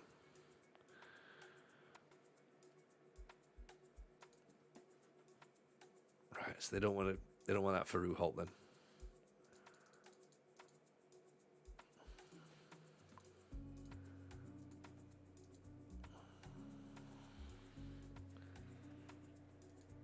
Arteta sat by Leipzig. Love to see him dying on his arse in the Championship. No, we don't want that at all. We want to see him do well. He's Big Sam, Le Grand Sam. You know, why would we not want that? Carlos Herrera on loan from Arsenal. We can't get him just yet. And Harding's not much, to be honest. Can't believe we didn't make a network save because Rich wanted to watch Married at First Sight Australia. Is that a thing? Is that what he's done? Bloody Rich Owens. Jesus Christ. I'd get rid of him if I was you. But Big Sam won't walk if Leeds go down. Surely not. Like, you don't take a job with 3 games to go and then... You know, you don't take a job with 3 games to go and then sort of, all right, yeah, if you go down, then I'm going. It's not a thing, is it? Oh, hold on your hats, everyone. Maxo's in. Here we go. Look at this. Very happy.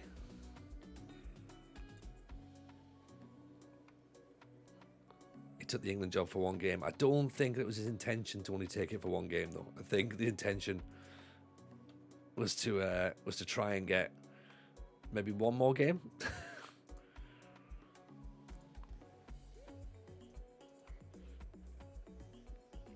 This is the guy.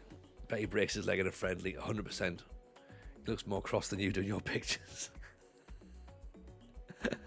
Yeah, he definitely does. He definitely does.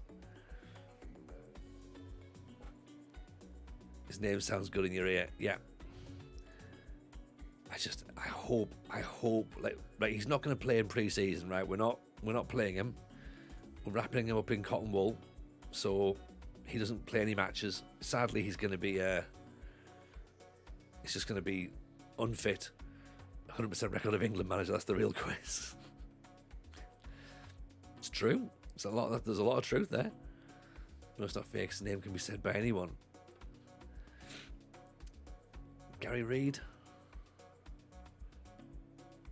can be a bit weird with his passing. Oh, I mean, if he's going to be the ball player, then we don't need that, do we? Fitness 19, jumping reach 17, determination 16, tackling 16, positioning 12, short, simple passes. He's 23. He might develop. Leave him on red. Nice.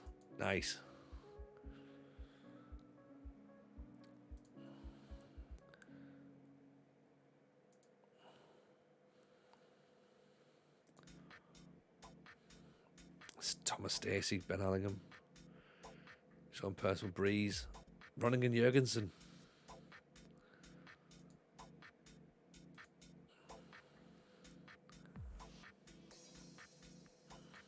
If anyone knows a good counselling service the FM team could do with one. Surely not.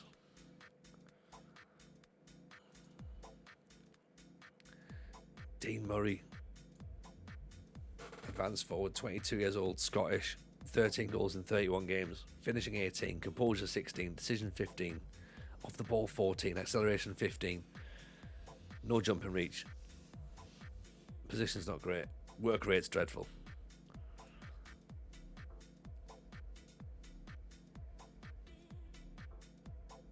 He's on the 9th top goal scorer in Scotland.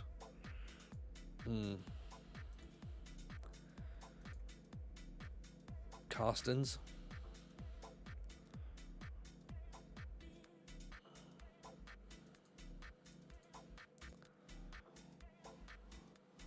Old school poacher doesn't work apart from when he can score. Yeah.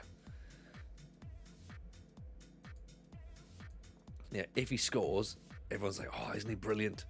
If he doesn't, it's like, oh, what does he actually do for the team? What does he do? Why is he here? Literally an all or nothing guy, isn't he? Fairly susceptible to injuries. We don't need that, do we? No. Jose Trevezzian. Marvin Leeburn, 6'6", argues with officials and lobs the goalkeeper. That's the sort of player that we need. Like, none of this poacher. You know, 1 goal in two games. Well, that's 100%. That's our striker. Doesn't enjoy big matches. Fairly poor intelligence. Sign him up.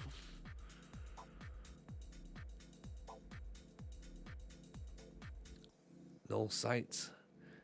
We looked at him last season, didn't we? And we were like, we couldn't quite put our finger on it as to whether he was going to be worth it or not. It seemed like he's had a reasonable season.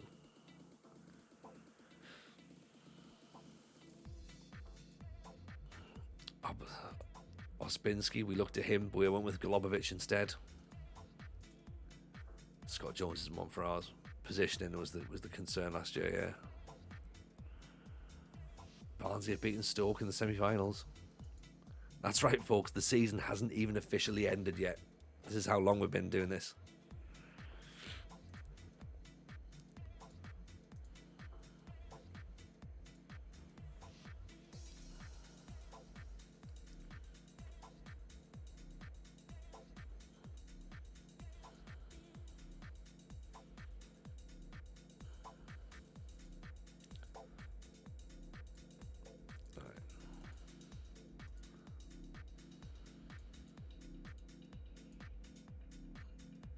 Bowles rejected Almira.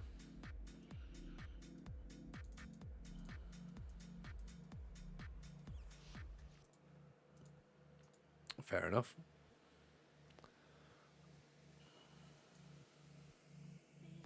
Imagine we've done all this and then the TNS offer you the interview. Could you imagine? Right, Sheffield Wednesday and Middlesbrough are going to offer 20 million quid each. There we go. Out you go, pal.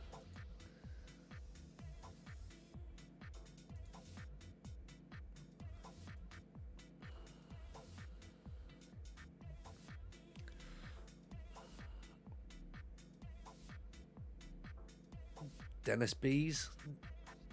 Yeah, nah.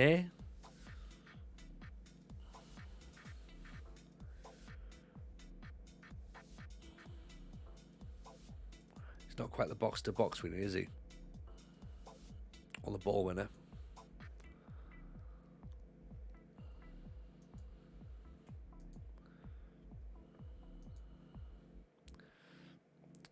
What is other attributes that need to be better?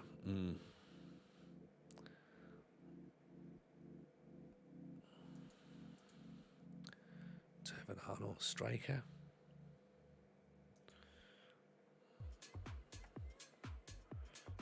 Mohamed Butcher.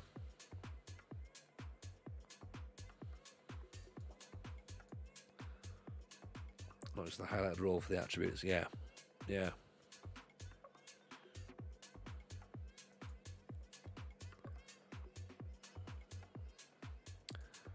Angelo Denza.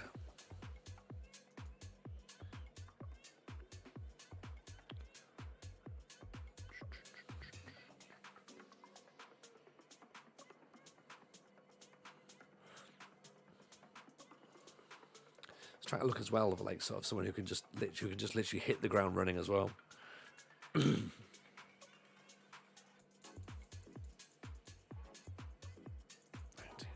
Still looking at 19 million for Daniel Lewis. I think we might be able to.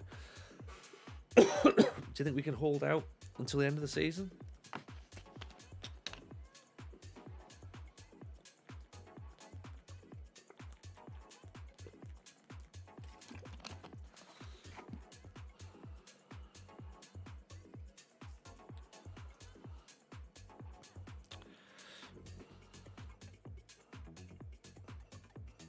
we know what we're getting with him as well. That's the thing. Like we've obviously spent time looking at him.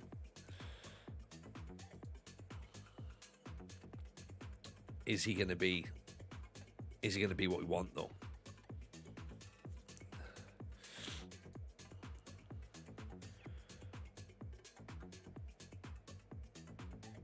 Thomas Tiller up.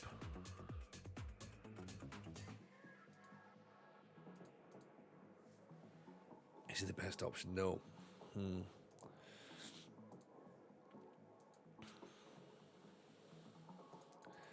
Right, 16 million final offer. Looking for a left wing back, a defensive midfielder, and a right wing back. Oh, a right wing back. Okay, how about you have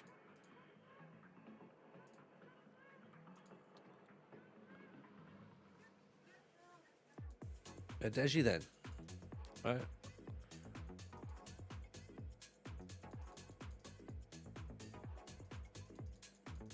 Yeah, there you go.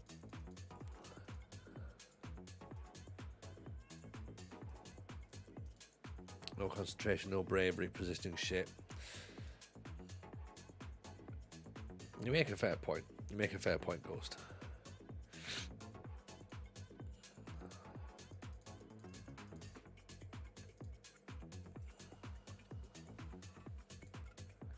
Right, rejected.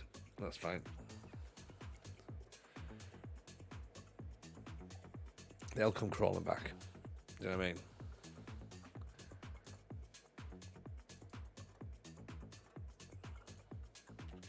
I know, obviously, you know, it'll be that thing of we'll look at the end of the season where wherever he goes, he scores like 42 goals, and we're like, yeah, it should have been us really, but it's fine. You know, we'll stand there. We'll take it. Yeah, we know what to do.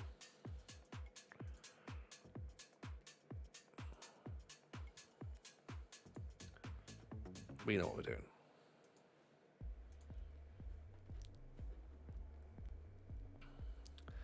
Right, good old end of season review. Now we're talking.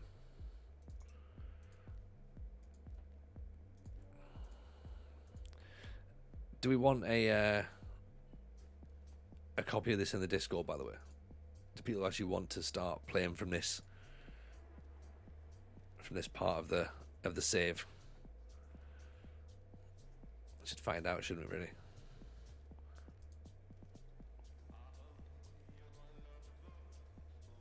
What do they think of a silence?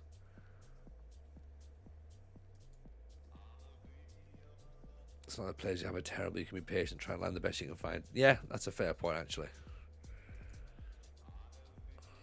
McBride they were unsure about. Adeji, 24 million we spent on Adeji. Sarah they were content with. Ben Hall they were content with. Jancic they loved apparently, but even though he wasn't brilliant. The chat they weren't sure about. Damjanovic they love. Piccolo as well, they love Piccolo despite the fact he's conceded so many goals. Unsworth seems like it could be quite a decent signing. Murphet possibly. Gino content. Golubovic great. Marchand maybe. Wilson maybe. Okay. C+ overall for the league. 2 points behind Huddersfield.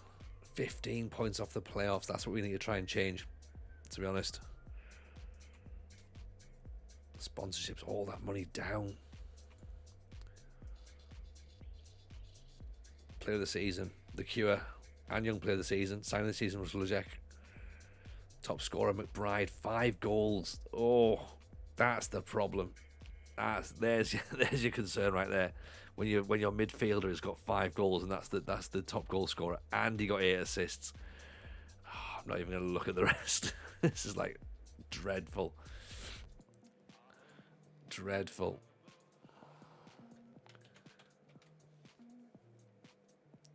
What on earth were we playing at? With the low market for a season? Yeah. Once it pulls around, Ghost, we'll be able to get into that bit. So we obviously have to do that next bit.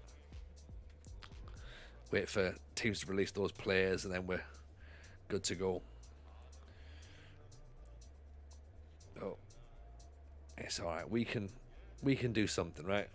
Let's maybe turn the the scout recommendation off here, actually, because we don't need that anymore. Create recruitment focus for ball winner midfielder. That's what we need. Top. Get that in.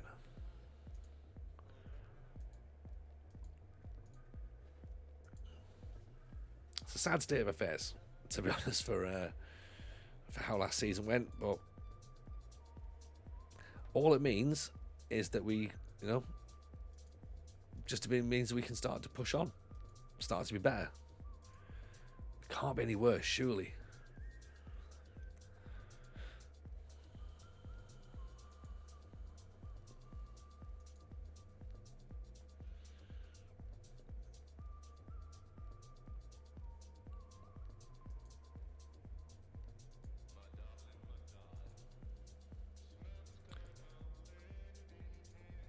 Right, Gumbau's join Middlesbrough.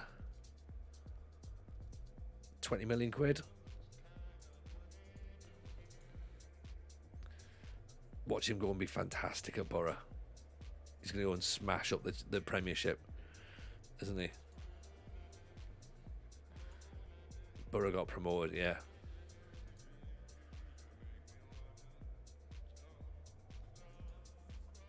Well, to be fair, they're out of the league now, so it's not like it's a major concern that he's gone there. It would have been nice to have got Rollinson in replacement, but it's not going to happen. I'm still going to keep looking at Brock. I'm still going to keep looking at ball winning midfielder for Brock. Oh, does this change things? His tackling and his marking is so bad.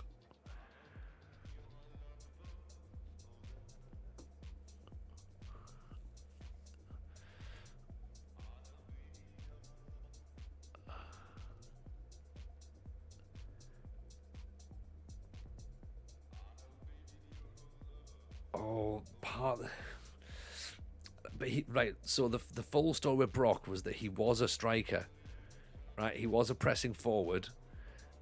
Is he now becoming Joe Linton? He's injury prone and a half. Like, look at that.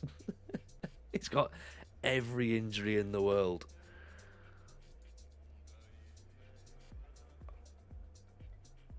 I don't know. There's just some. I keep looking at him all the time, and I don't know whether that's because of the way that I am or not. It probably is the way I am. I need to stop that sort of thing. It's more like Andy Carroll. Again, that sounds perfect. That sounds perfect. Right, top goal scorers in League One. Daniel Jebison, 32. 32 goals. Lewis Holmes, 6'4". 14 goals and 37. He's not good enough either, is he? Oh, hang on. Oh, most goals. Tete, 23 and 40. 25. He's not quite good enough, is he? He's got some things that are pretty good, but at 25, he's not gonna really progress too much. Although he's gonna go to Ipswich and he's gonna bag loads of goals with what's he called? Your man, Daniel Lewis. Is he better than Murphy? I don't think so.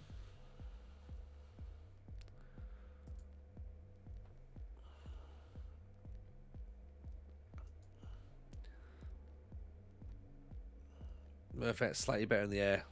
Tete slightly better getting forward, possibly. That's why we have no success. We keep looking at no holes with real rose tinted glasses. Exactly. And we go backwards as well. Like, right, let's, instead of going like who scored goals in League One, we have to go right who scored goals in the Championship, which is what we did technically with Wilson. Went right, let's get someone, take that player from another team. That's what we need to be doing. So go back to players like Gareth Breeze that we looked at before and went, maybe we don't go and sign him and go, oh shit, he scored loads of goals against us, didn't he? Is he worth a look? Determination 20, finishing, dribbling, first touch, composure, flair, is that good enough for us? You know, is Dylan Williams? He's the 6'5". No, he's not. Who's the 6'5" lad from Cardiff? 17 and 35. Who's the other lad they had? Tom Davidson, 6'5", jumping reach 16, work rate of nothing. So likes to round the goalkeeper and tries overhead kicks though. So maybe. Kane Edwards 32. Emre Tejgel was recommended previously. Here's this Montiel. Des Davidson, Ryan McCauley, who had a great game against us. Of course, he plays for Blackburn, of course. But then again, are we back into that? Are we looking at strikers again when we still haven't filled those defensive and those sort of midfield positions that we wanted? There's Daniel Lewis there, 14 and 38. Transfer listed by request now, £19 million transfer listed. So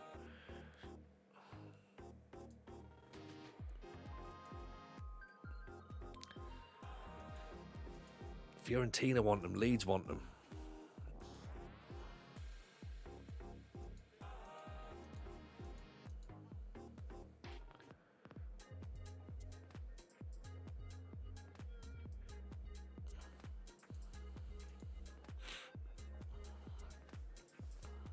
I think we have to have a think about Daniel Day-Lewis.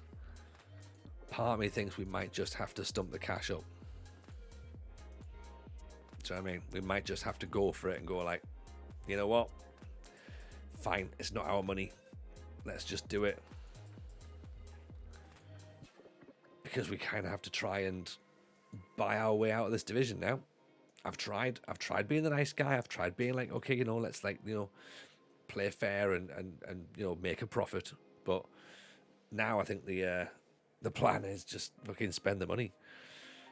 What do we think of Gioa, by the way? Do we like him? Do we not like him? Gives the ball away a lot. Aggression's high. Jumping reach is very, very low. Not massively sure about that work rate.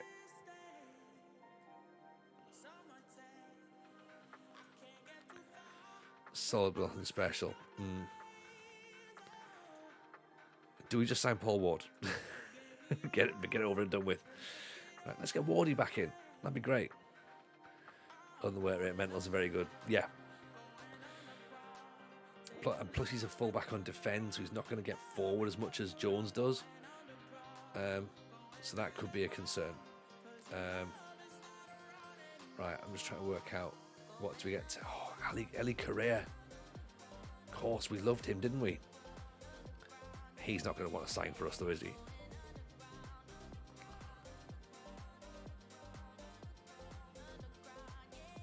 Does he want to join now? I'm sure he does. Oh, he's got no interest. No.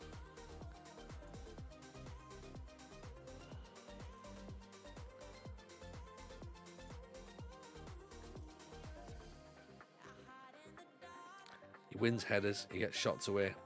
His 10th average rating in the league. Likes big matches. His career at the end of his contract. No. 2040. Hold on the cash and complain at the end of the window you can't spend it while all cut price signs are crap and the full price players succeed elsewhere. There is that way of doing it. There's that way of doing it. Oh, you're not a fan of Correa? Ooh, okay. It's fair. Wow, Paulo Eduardo.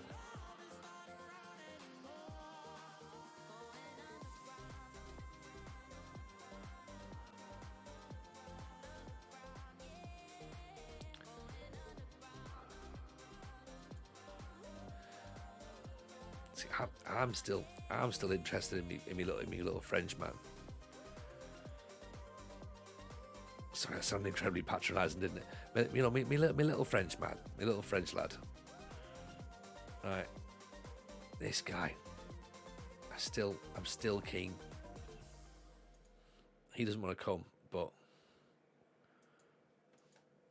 it's a shame. It's a shame. And Tremolada doesn't want to come either. I don't think this is good. Bad concentration, positioning, and bravery. Yeah. Oh, I know.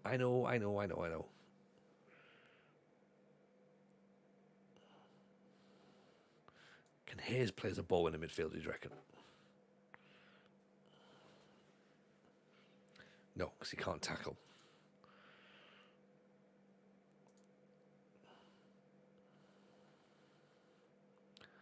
Freeman? Yes, to Hayes. Hayes is in. Hayes is already in. We've got that happening. So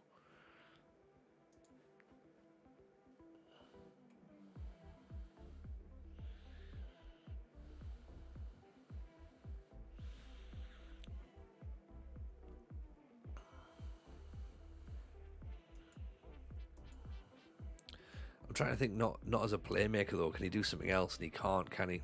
Can't tackle.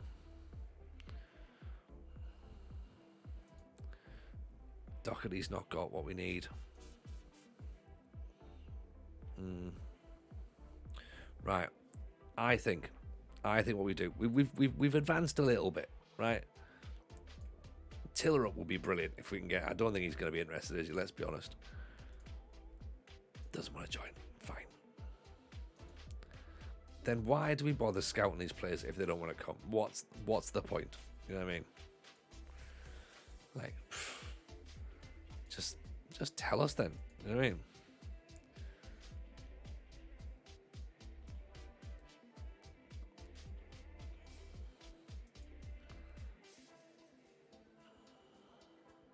If we can find as I say, we still need this ball playing centre half. We might have a look at this goalkeeper actually, because he could be quite handy. Maybe. Could be very good. Right, let's have a think. We'll come back maybe tomorrow, but more likely Wednesday. This has been good. We've advanced a little bit. We've got a plan, we think. So from there, just start working towards the plan. That's all we've got to do. Work towards the plan. Right? And then next season will be fine. We can push on. And it's probably going to work out okay in the end, somehow. That's what I think. Yeah? Does that sort of seem to make sense? I think it probably does, to be honest. So, okay, let's wrap it up. Let's go and move it on, I think, shall we? Who will win? Find out who's around. And we shall ping it across to... I tell you what, Fletcher's on. Let's go and do that. Yeah. Go and ping it over to Fletch. Right. Tell him we sent you. Go and show him some love. And we will see you all soon.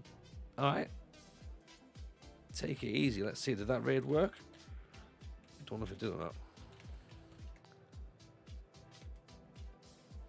There we go. That's it. Right. Take it easy. Catch you all very soon. Have a cracking tomorrow. See you in a bit. Bye.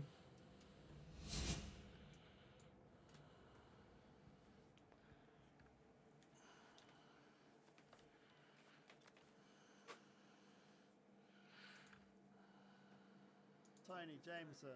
I better go for a pee real quick. What's up? Before I pee myself.